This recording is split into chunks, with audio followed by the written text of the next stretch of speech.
National education consultants association మరియు Adi Shankara university ఆధ్వర్యంలో the biggest education expo in Nellore. Tirumala ఆవిర్భావం ఎప్పుడు జరిగింది? స్వామి ఇక్కడికి ఎప్పుడు రావటం జరిగింది? ఓం నమో వెంకటేశాయ. తిరుమలలో శ్రీవారు సాక్షాత్తు వైకుంఠం నుంచి భూలోకంలోకి వచ్చి పద్మావతి పడిన అర్థం స్వామివారి ఇక్కడ ఆవిర్భవించినట్టు మనకి పురాణాల్లో చెప్పబడింది. క్షేత్రం అంతా కూడా సముద్ర గర్భంలోనే ఉంది. ఉండేది సుమారు 200 కోట్ల సంవత్సరాల క్రితం అని చెప్పి వాళ్ళు ఆ విధంగా స్వామివారు స్వయంభూ మన్వంతరులు ఆది కలియుగంలో ఇక్కడ ఆవిర్భవించారు. ఎప్పటి వరకు స్వామి ఈ వైకుంఠంలో కాకుండా ఇక్కడే ఉండిపోతారు అనేది ఎక్కడైనా ఉందా గురుజీ? స్వామివారు ఎప్పుడు ఎన్ని యుగాలైనా ఇక్కడే ఉంటారు. అంటే బ్రహ్మదేవుడు స్వామి ఆరాధన చేశాడు కాబట్టి బ్రహ్మోత్సవాలు అనే కార్యక్రమం అప్పటి నుంచి మొదలైంది. చతుర్ముఖ బ్రహ్మగా మనకి విగనస మహర్షిని సృష్టించారు స్వామివారు. అప్పుడు ఋషులు కానీ దేవతలు కానీ మా వల్ల కాదు, ఆ వికనస మహర్షి పరంపరగానే మేమందరం చెప్పుకుంటూ స్వామివారిని ఆరాధన చేస్తాం. ఈ క్షేత్రం యొక్క మహిమ గురించి, విశిష్టత గురించి క్లుప్తంగా. తిరుమల క్షేత్రం అంత క్షేత్రము ప్రపంచంలో లేదు. అందుకని ఈ క్షేత్రంలో అడుగుపెట్టిన దగ్గర నుంచి యాత్ర పరిపూర్ణ ఫలితం వస్తుందని చెప్పి పురాణాల్లో చెప్పబడింది. ఆ రూపాన్ని తాకినప్పుడు మానవ శరీరాన్ని తాకినట్టుగానే స్పర్శ తెలుస్తుంది అని అంటూ ఉంటారు చాలా మంది. అది మామూలు శివరా స్వరూపాలకి ఈ స్వరూపానికి ఒక తేడా అయితే మనకు తెలుస్తుంది. అదొక ప్రత్యేకమైన శక్తి ఇక్కడ మనకి కొంచెం అనుభూతి కలుగుతుంది. గురుగారు ఆ పట్టు దేంతో? పచ్చకర్పూరంతో. పచ్చకర్పూరంతో. అంటే అది పచ్చకర్పూరమే ఎందుకని గురుగారు? స్వామివారికి పరిమళ భరితమైన ద్రవ్యం అది ఒకటే కాబట్టి ఆ పచ్చకర్పూరం తెల్లగా ఉంటుంది. స్వామివారికి మట్టి పాత్రలో స్వామికి నివేదన చేస్తారు అని చెప్పి విన్నాను. అది అంటే ప్రతినిత్యమా, విశేషంగా ఏదైనా రోజా గురుగారు? అది గతంలో చేసేవారు. ఇప్పుడు శ్రేష్టంగా వెండి పాత్రలో స్వామివారికి నైవేద్యాలు వస్తాయి. ఆ బ్రహ్మదేవులు ఆరాధన కోసమని ఆ బంగారు పంచపాత్రలు ఉంటాయి. ఇప్పుడు మనకి డిసెంబర్ 30 నుంచి 10 రోజుల పాటు స్వామివారి విశేషమైన అంటే ఉత్తర ద్వారం దర్శనమైన గురుగారు. అంటే ఇక్కడ ఉత్తర ద్వారం అనేది ఇక్కడ సాంప్రదాయంలో లేదు. ప్రత్యేకంగా వైకుంఠ ద్వారం అనేది లేదు. ఈ వాహన సేవల్లో కూడా విశేషమైన వాహన సేవ ఏదైనా అన్ని కూడా మనకు ఆగమ శాస్త్రంలో చెప్పబడింది. దాంట్లో స్వామివారికి అత్యంత ప్రాముఖ్యమైనది పెద్ద శేష వాహనము, తర్వాత గరుడ వాహనము, తర్వాత రథోత్సవం. ఈ మూడు కూడా అత్యంత ప్రాశస్త్యమైనది. అసలు నిజమైన శరణాగతి అంటే ఏంటి? ఏ రకంగా చూపించాలి భగవంతుడి దగ్గర? అన్నీ వదిలేసి మన పనే దైవంగా భావించాలి, ఫలితాన్ని స్వామివారికి వదిలేయాలి. గురుగారు, ఇప్పుడు అష్టాక్షరి మంత్రం యొక్క గొప్పతనం చాలా విశేషంగా చెప్తూ ఉంటారు. అసలు ఏంటి అష్టాక్షరి మంత్రం గొప్పతనం? పురాణాల్లో సులభమైన మార్గం అష్టాక్షరి మంత్రం. ఈ అష్టాక్షరి మంత్రాన్ని ఓం నమో నారాయణాయ, తర్వాత ఓం నమో భగవతే వాసుదేవాయ, ఈ రెండు పరిపూర్ణమైన ఫలితాలు. గురుగారు, భగవంతుడి ముందు నమస్కరించేటప్పుడు రెండు చేతులు మనకు అంటే ఏ పొజిషన్లో ఉంటే కరెక్ట్ నమస్కారం కిందకు వస్తుంది? హృదయం పొజిషన్లో ఉన్నప్పుడు ఒక నమస్కారం ఉంటుంది. శరణాగతి పొందినప్పుడు చేతులు పైకెత్తి నువ్వే దిక్కు స్వామి అని, ఆపదముకు అనాథరక్షక గోవింద అనే స్మరణ చేసి మొత్తం పైకి లేపేసి ఆ శరణాగతితోటి ఆ నమస్కారం చేసుకోవడం, హృదయపూర్వకంగా నమస్కారం చేసుకోవడం, హృదయాల నుంచి హృదయం దగ్గర ఉంటుంది. నమో వెంకటేశాయ. ఐ డ్రీమ్ సనాతన వైభవం కార్యక్రమానికి స్వాగతం. నేను మీ విజిత.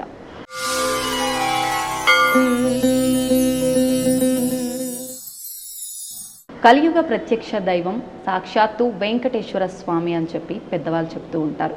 అటువంటి స్వామిని దర్శించుకోవటానికి లెక్కలేనంత భక్తులు స్వామివారి అనుగ్రహాన్ని పొందడం కోసం స్వామివారి క్షేత్రానికి బారులు తీరుతూ ఉంటారు.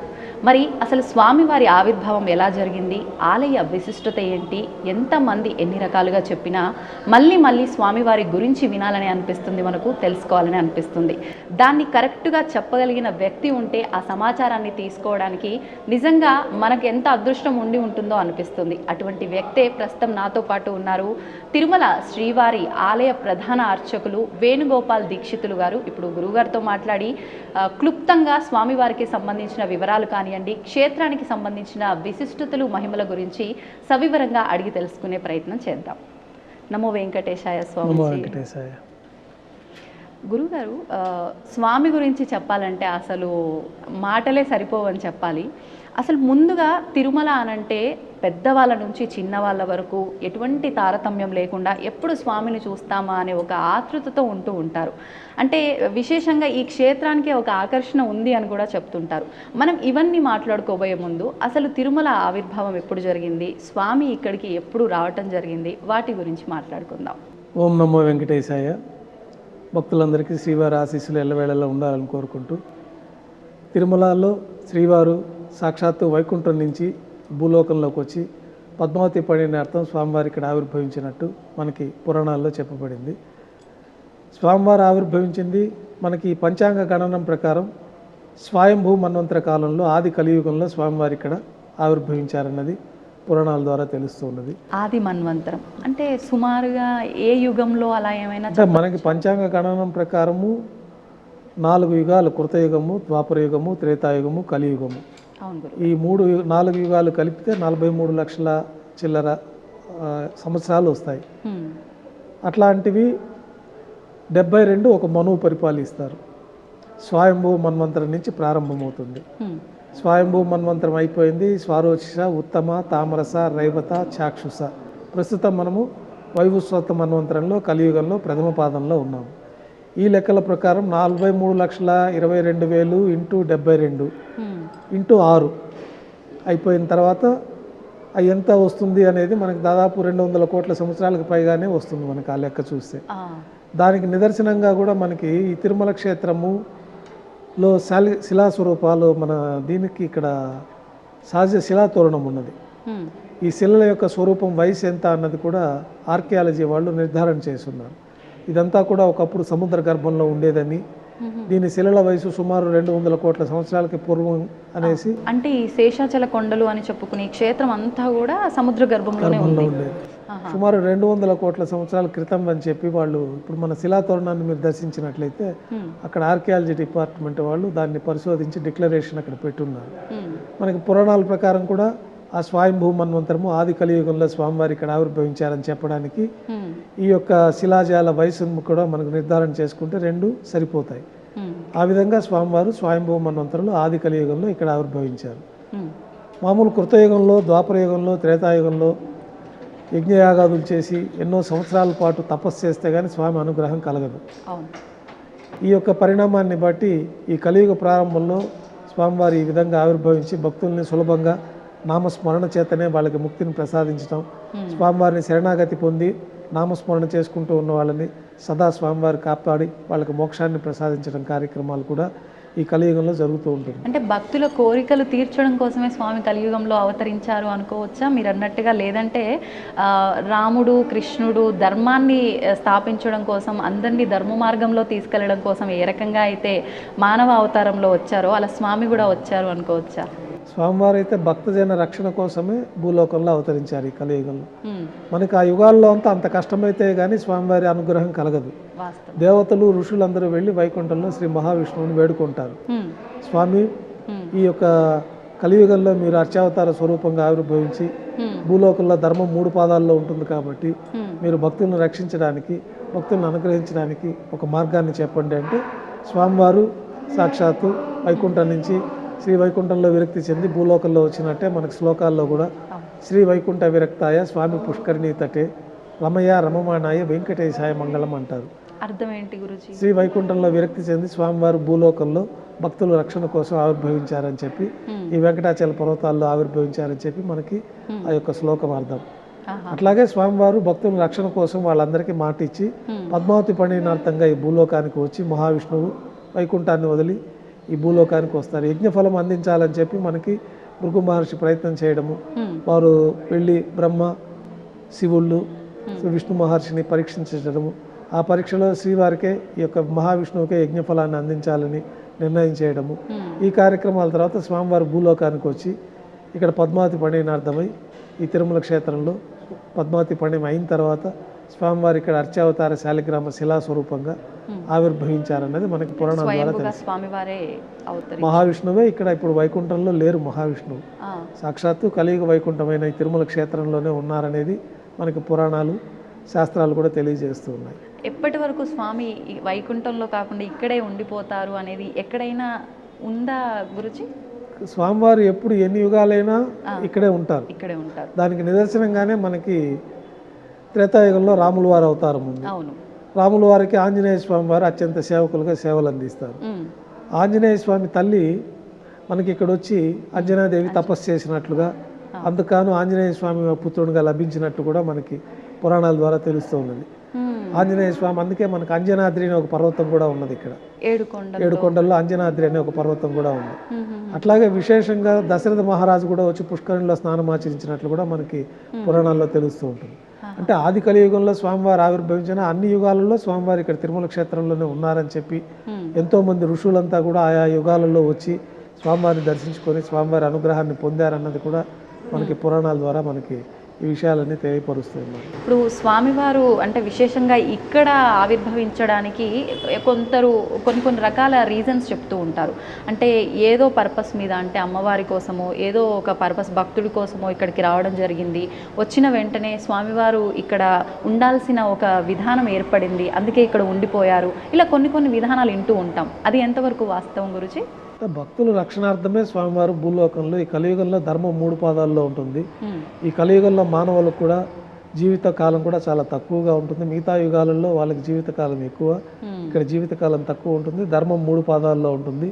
ఇట్లాంటి పరిస్థితుల్లో భక్తులందరికీ కూడా స్వామివారిని నమ్ముకున్న వారికి వారి యొక్క కోరికలు తీర్చడానికి, వాళ్ళకి మోక్షాన్ని ప్రసాదించడానికి స్వామివారి ఈ కలియుగాంతం వరకు ఈ భూలోకంలోనే స్వామివారు అర్చావతార శాలిగ్రామ శిలాస్వరూపంగా ఉండాలనుకుంటారు. దానికి ముందుగా గరుప్పొంతుల వారికి ఈ విషయాన్ని చెప్తారనమాట. నేను భూలోకంలో స్థిర నివాసం ఏర్పరచుకొని ఉండాలి, దానికి తగిన ప్రదేశాన్ని మీరు చూడండి. గరుప్పొంతుల వారు ఇక్కడ వరాహస్వామి ఆది వరాహ క్షేత్రంగా ఉండేది. ఈ వరాహ క్షేత్రంలో వరాహస్వామి వారికి పర్మిషన్ తీసుకొని వైకుంఠంలో స్వామివారికి అత్యంత ప్రీతిపాత్రమైన క్రీడాద్రి పర్వతాలని ఉంటాయి. ఆ పర్వతాలే స్వామివారికి విహరిస్తూ ఉంటారు. ఆ పర్వతాలు స్వామివారి అనుమతితో తీసుకొచ్చి వరాహ స్వామివారి అనుమతితో ఇక్కడ ప్రతిష్ఠించినట్లు ఆ పర్వతాలే మనం ఇప్పుడు చూసుకుంటున్న తిరుమల పర్వతాలు, శేషాచల పర్వతాలు. అంటే ఇక్కడే స్వయంగా ఉన్న పర్వతాలు కాదు, అక్కడ నుంచి వైకుంఠం నుంచి తీసుకొచ్చి ఇక్కడ ప్రతిష్ఠించిన పర్వతాలు. అందువలనే ఈ తిరుమల క్షేత్ర ప్రారంభం నుంచే మీకు దివ్యమైన అనుభూతులు కలుగుతూ ఉంటాయి. మంచి వైబ్రేషన్స్ కూడా అలిపిరి ప్రారంభం నుంచే మనకి ఈ తిరుమల క్షేత్రంలో ఆ యొక్క తరంగాలను కూడా మనం గ్రహించుకోవచ్చు. తెలియని అనుభూతి కూడా కలుగుతూ ఉంటుంది. సాక్షాత్తు వైకుంఠంలో ప్రవేశించిన అనుభూతి కూడా మనకి ఈ యొక్క పర్వతాల మహిమ, స్వామివారి ఇక్కడ ఉండడం, ఈ క్షేత్రం మహిమ, వీటన్నిటి మూలాన భక్తులు ఆ విధంగా ఆస్వాదిస్తూ ఉంటారు. ఇప్పుడు స్వామివారి గురించి మాట్లాడుకోవాలంటే విష్ణుమూర్తి యొక్క అవతారాల్లో ఒక అవతారంగా చెప్పుకోవచ్చా, స్వామి యొక్క రూపాలలో ఒక రూపంగా చెప్పుకోవచ్చా, సాక్షాత్తు విష్ణుమూర్తే ఇక్కడ ఇలా వెంకటేశ్వరుడిగా అడుగు పెట్టాడు అనుకోవచ్చా? విష్ణుమూర్తే వెంకటేశ్వర స్వామి వారిగా కలియుగాంతం వరకు భక్తుల రక్షణ కోసం అవతరించారని మనం చెప్పుకోవచ్చు. ఎందుకంటే ఈ అవతారానికి పర్పస్ వచ్చి ఓన్లీ భక్తుల్ని రక్షించడానికే స్వామివారు ఇక్కడ సాక్షాత్తు వైకుంఠాన్ని వదిలి భూలోకానికి వచ్చేసారు. ఇప్పుడు వైకుంఠంలో స్వామివారు లేరు. వైకుంఠం అంతా తిరుమల క్షేత్రము, ఇక్కడే ఉన్నారు. గంధర్వులు, కిన్నెరులు, కింపురుషులు, యక్షులు, ఋషులంతా కూడా ఈ పర్వతాల్లో అదృశ్య రూపంలో ఉండి స్వామివారిని సదా దర్శించుకుంటూ స్వామివారికి సేవ చేసుకుంటూ ఉంటారన్నది కూడా మనకి పురాణాల్లో చెప్పబడింది. తిరుమల శ్రీవారి ఆలయంలో కూడా ఆ విధానాలు నేటికి పాటించుకుంటూ వస్తున్నాము. ప్రతిరోజు రాత్రి ఏకాంత సేవ పూర్తయిన తర్వాత దేవాలయం తలుపులు మూసివేసి ఇంటికి వచ్చేసిన తర్వాత సాక్షాత్తు చతుర్ముఖ బ్రహ్మదేవులు వారే వచ్చి స్వామివారికి ఆరాధన చేస్తూ ఉంటారు. గంధర్వులు, కిన్నెరులు, కింపురుషులు, యక్షులు, ఋషులంతా కూడా వచ్చి స్వామివారిని దర్శించుకొని స్వామివారి యొక్క అనుగ్రహాన్ని పొందుతుంటారని చెప్పి మనకి ఈనాటికి కూడా ఆ యొక్క తీర్థాన్ని అక్కడ ఉంచడము.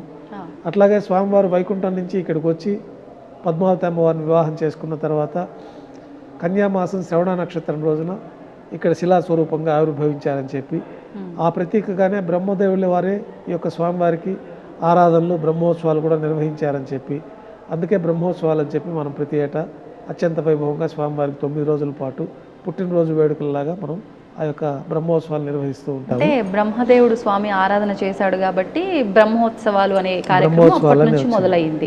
అంటే స్వామి అవతరించిన వెంటనే ఈ క్రతువు ఆరంభమైందా గురుజీ? బ్రహ్మదేవుల వారే వచ్చి స్వామివారికి ఆరాధన చేశారని, చతుర్ముఖ బ్రహ్మగా మనకి విఘనస మహర్షిని సృష్టించారు స్వామివారే. ఆ విఘనస మహర్షి స్వామివారికి ఆరాధన చేస్తూ ఉంటారు.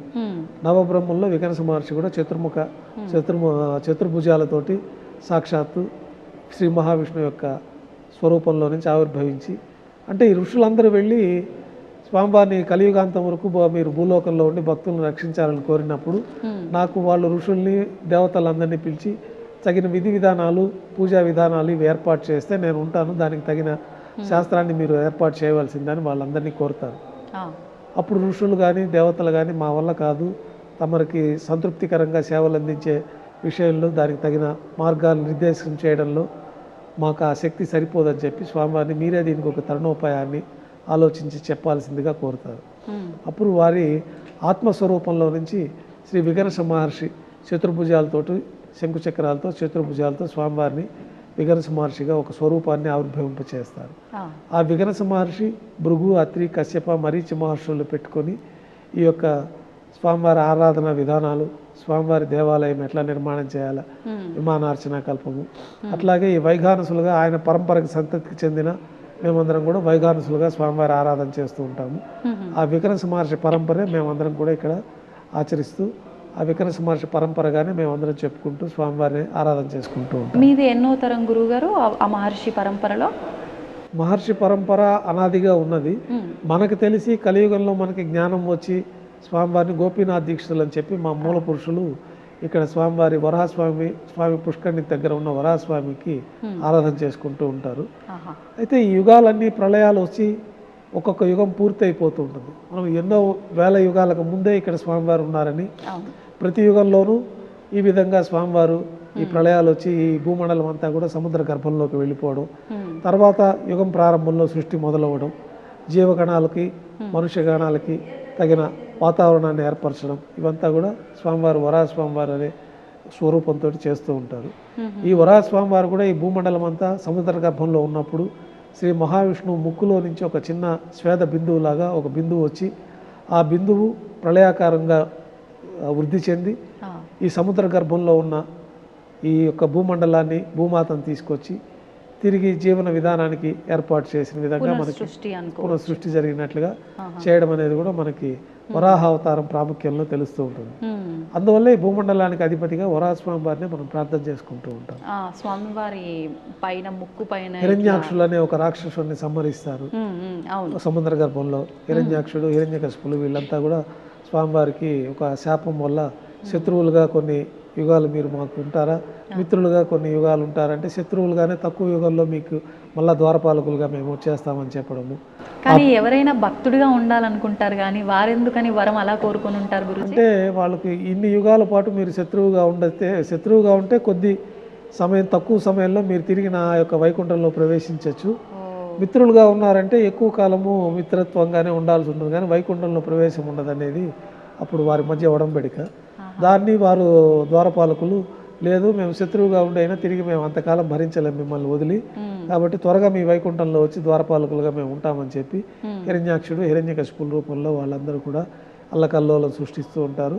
వారిని స్వామివారు ఆ యొక్క హిరణ్యాక్షుడిగా చంపేటప్పుడు వరాహ స్వరూపంలో వచ్చి చంపుతారు. హిరణ్యకశిపుల్ని కృతయుగంలో నరసింహస్వామి రూపంలో వచ్చి వారిని సంహరిస్తారు.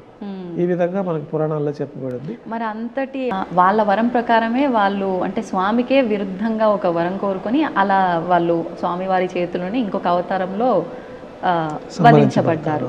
మరి వాళ్ళ కడుపులోనే మళ్ళీ అంటే ప్రహ్లాదుడు విష్ణుకి అమితమైన భక్తుడిగా పుట్టడం కూడా అదేమైనా రీజనా?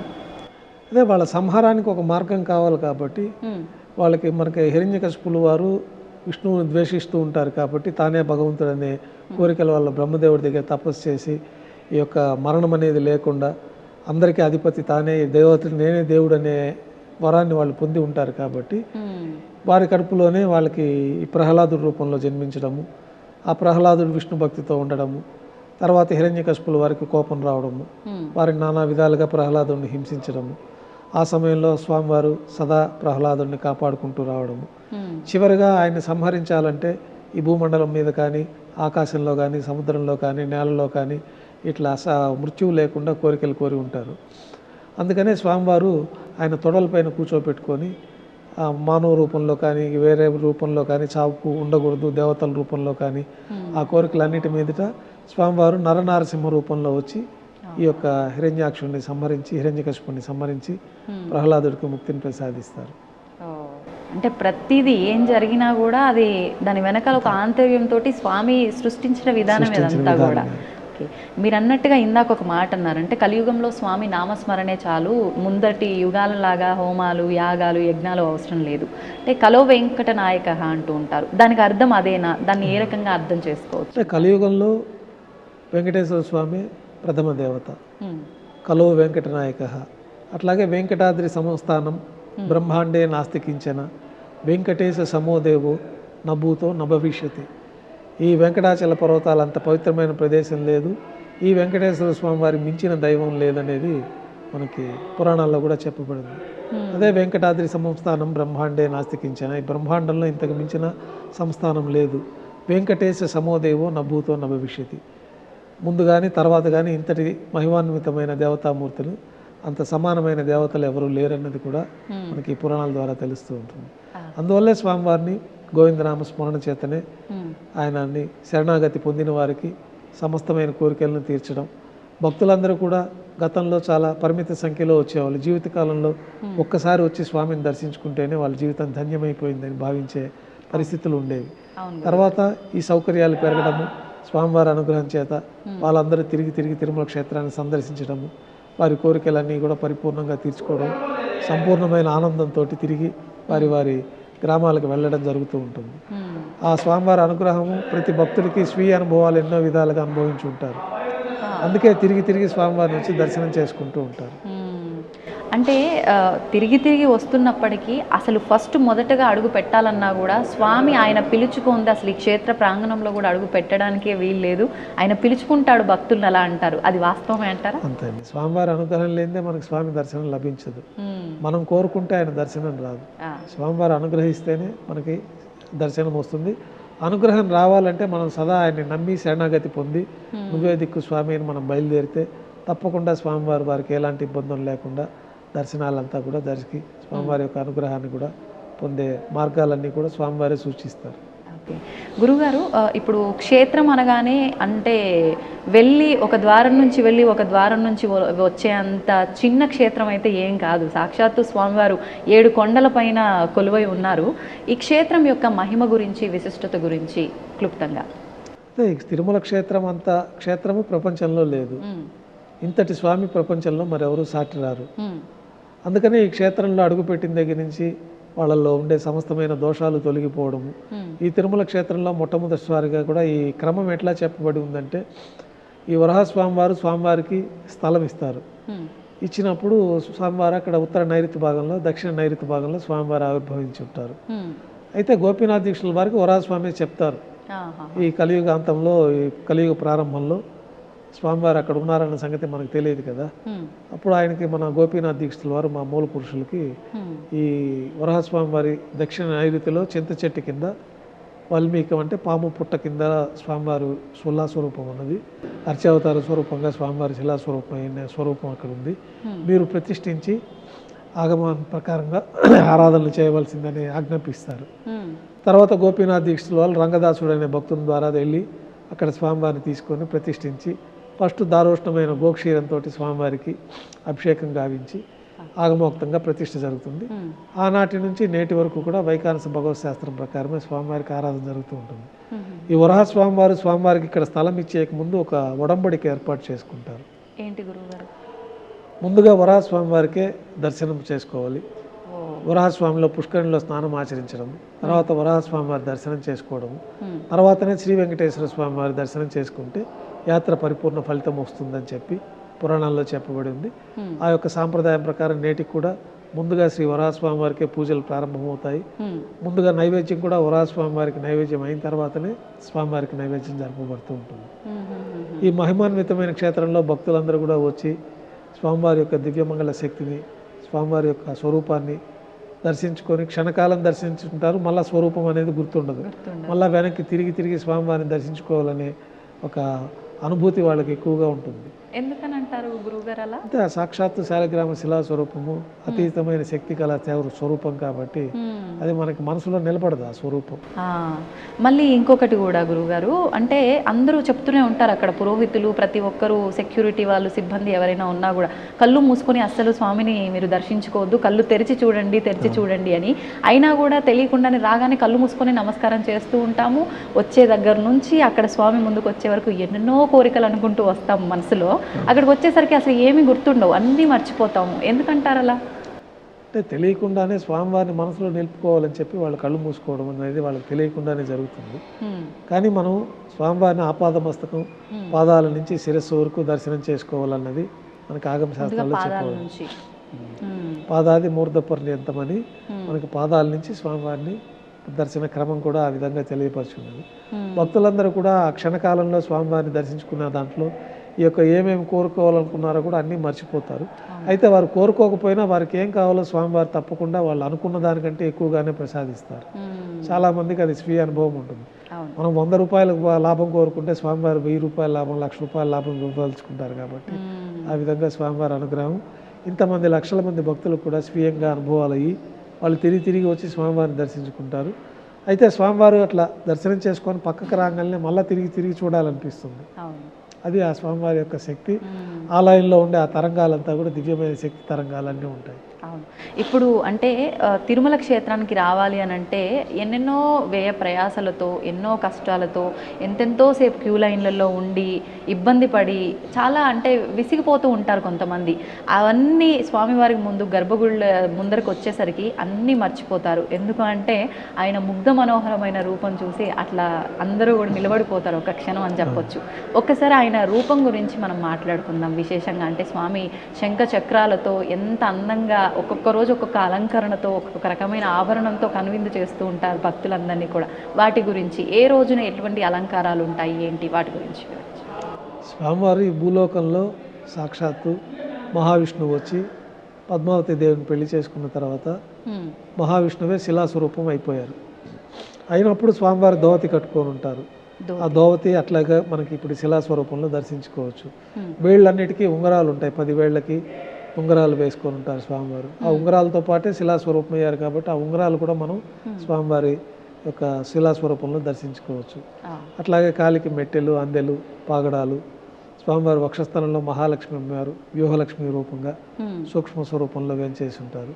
అందువల్లనే మనకి స్వామికి ఇక్కడ అభిషేకం శుక్రవారం నాడు చేయడం జరుగుతుంది. అమ్మవారు ఉండటం వల్ల అమ్మవారి ప్రాధాన్యత తీసుకొని శుక్రవారం నాడు అభిషేకం చేయడం జరుగుతుంది.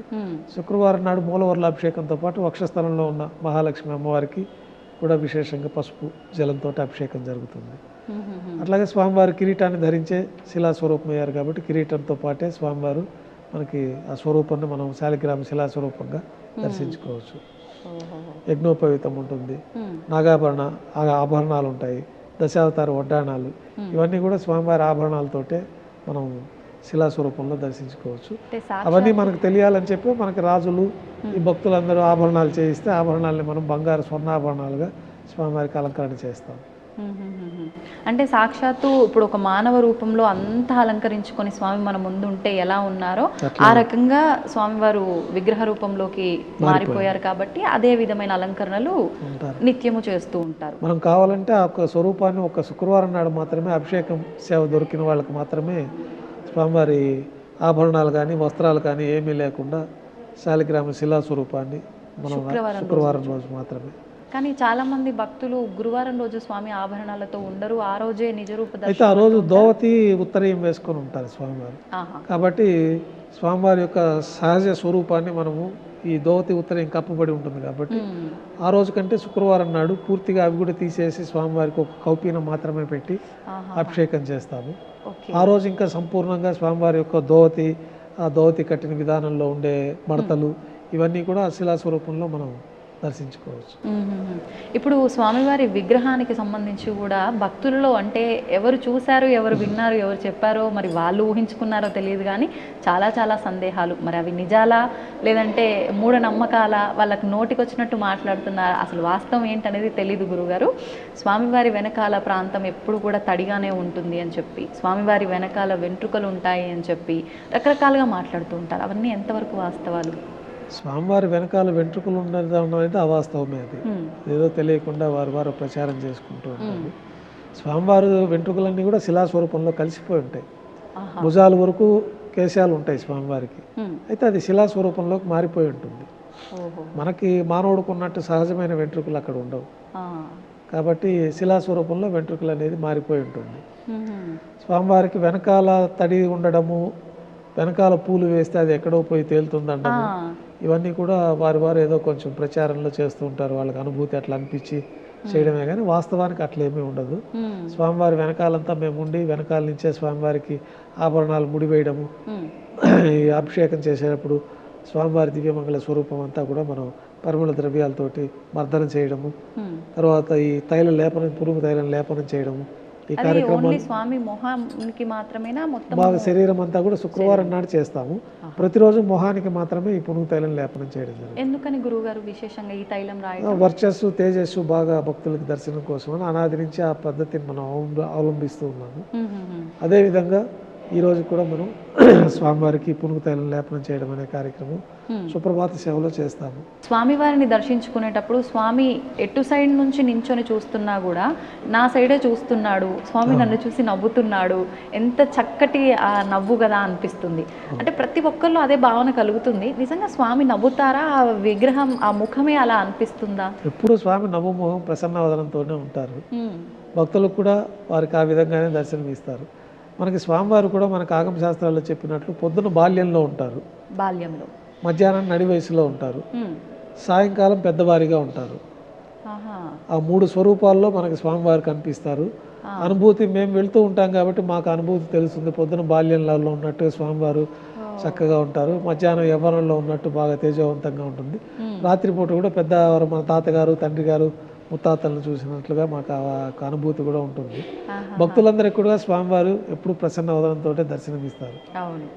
ఇప్పుడు స్వామివారిని అంటే తరచుగా మీరు ఆయనకంతా సేవలు చేస్తుంటారు, అలంకరణలు అన్నీ చేస్తుంటారు. స్వామివారి విగ్రహాన్ని, ఆ రూపాన్ని తాకినప్పుడు మానవ శరీరాన్ని తాకినట్టుగానే స్పర్శ తెలుస్తుంది అని అంటూ ఉంటారు చాలామంది. అది మీకు ఎప్పుడైనా? దివ్యమైన శక్తివంతమైన మామూలు శివరా స్వరూపాలకి ఈ స్వరూపానికి ఒక తేడా అయితే మనకు తెలుస్తుంది. ఒక శక్తి తరంగాలంతా కూడా ఆ స్వామి యొక్క శిలాస్వరూపంలో ఉంటుంది.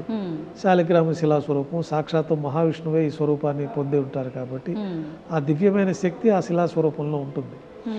మనకు ఆ తేడా మామూలుగా వేరే దేవాలయాల్లో స్వామిని స్పృశించినప్పుడు, ఇక్కడ స్వామివారిని స్పృశించినప్పుడు ఆ యొక్క ప్రత్యేకమైన శక్తి ఇక్కడ మనకి కొంచెం అనుభూతి కలుగుతుంది. నేను ఇలా అడుగుతున్నా అని తప్పుగా అనుకోవద్దు గురుగారు, ఒక క్వశ్చన్ అడగాల్సి వస్తుంది. అంటే చాలామందిలో ఈ సందేహం ఉంది. స్వామి నిజంగా అంటే ఒక మనుషుల పరంగా తీసుకుంటే ఒక అంటే ఆడవారి రూపంలో ఉన్నారా, మగవారి రూపంలో ఉన్నారా? అలంకరణ పైన చూస్తే చీర కట్టులాగా అనిపిస్తుంటుంది. అసలు నిజంగా ఇక్కడ ఉన్నది వెంకటేశ్వరుడేనా, లేదంటే వేరే రూపంలో అమ్మవారి రూపంలో ఏమైనా ఉన్నారా అని చాలామందిలో సందేహము. దాని గురించి ఒక చిన్న, కొంతమందికి గతంలో సుబ్రహ్మణ్య స్వామి అని చెప్పి, ఈ శక్తి స్వరూపం అని చెప్పి కూడా కొంచెం అపోహలు ఉండేవి. కానీ స్వామివారు సాక్షాత్తు మహావిష్ణువే. శ్రీవత్సవం అంటే మా స్వామివారి వక్షస్థలంలో మహాలక్ష్మి అమ్మవారు వేంచేసి ఉన్నారు. ఇతర స్త్రీ స్వరూపం అయితే మహాలక్ష్మి అమ్మవారు ఉండడానికి అక్కడ అవకాశం ఉండదు. పురుష స్వరూపం కాబట్టి మహాలక్ష్మి అమ్మవారు స్వామివారి వక్షస్థలంలో కొలువై ఉన్నారు. దానికి ప్రతీకగానే మనం శుక్రవారం నాడు మహాలక్ష్మి అమ్మవారిని ప్రత్యేకంగా కూడా దర్శించుకోవచ్చు. కాబట్టి స్వామివారి పురుష స్వరూపమే, సాక్షాత్తు శ్రీ మహావిష్ణువు యొక్క స్వరూపమే ఖచ్చితంగా మనం చెప్పచ్చు. దాంట్లో ఎటువంటి సందేహాలు లేవు. కొంతమంది ఏదో తెలియకుండా దాన్ని ఆ విధంగా సుబ్రహ్మణ్య స్వామి అని చెప్పి, సుబ్రహ్మణ్య స్వామి అయితే వక్షస్థలంలో అమ్మవారు ఉండరు.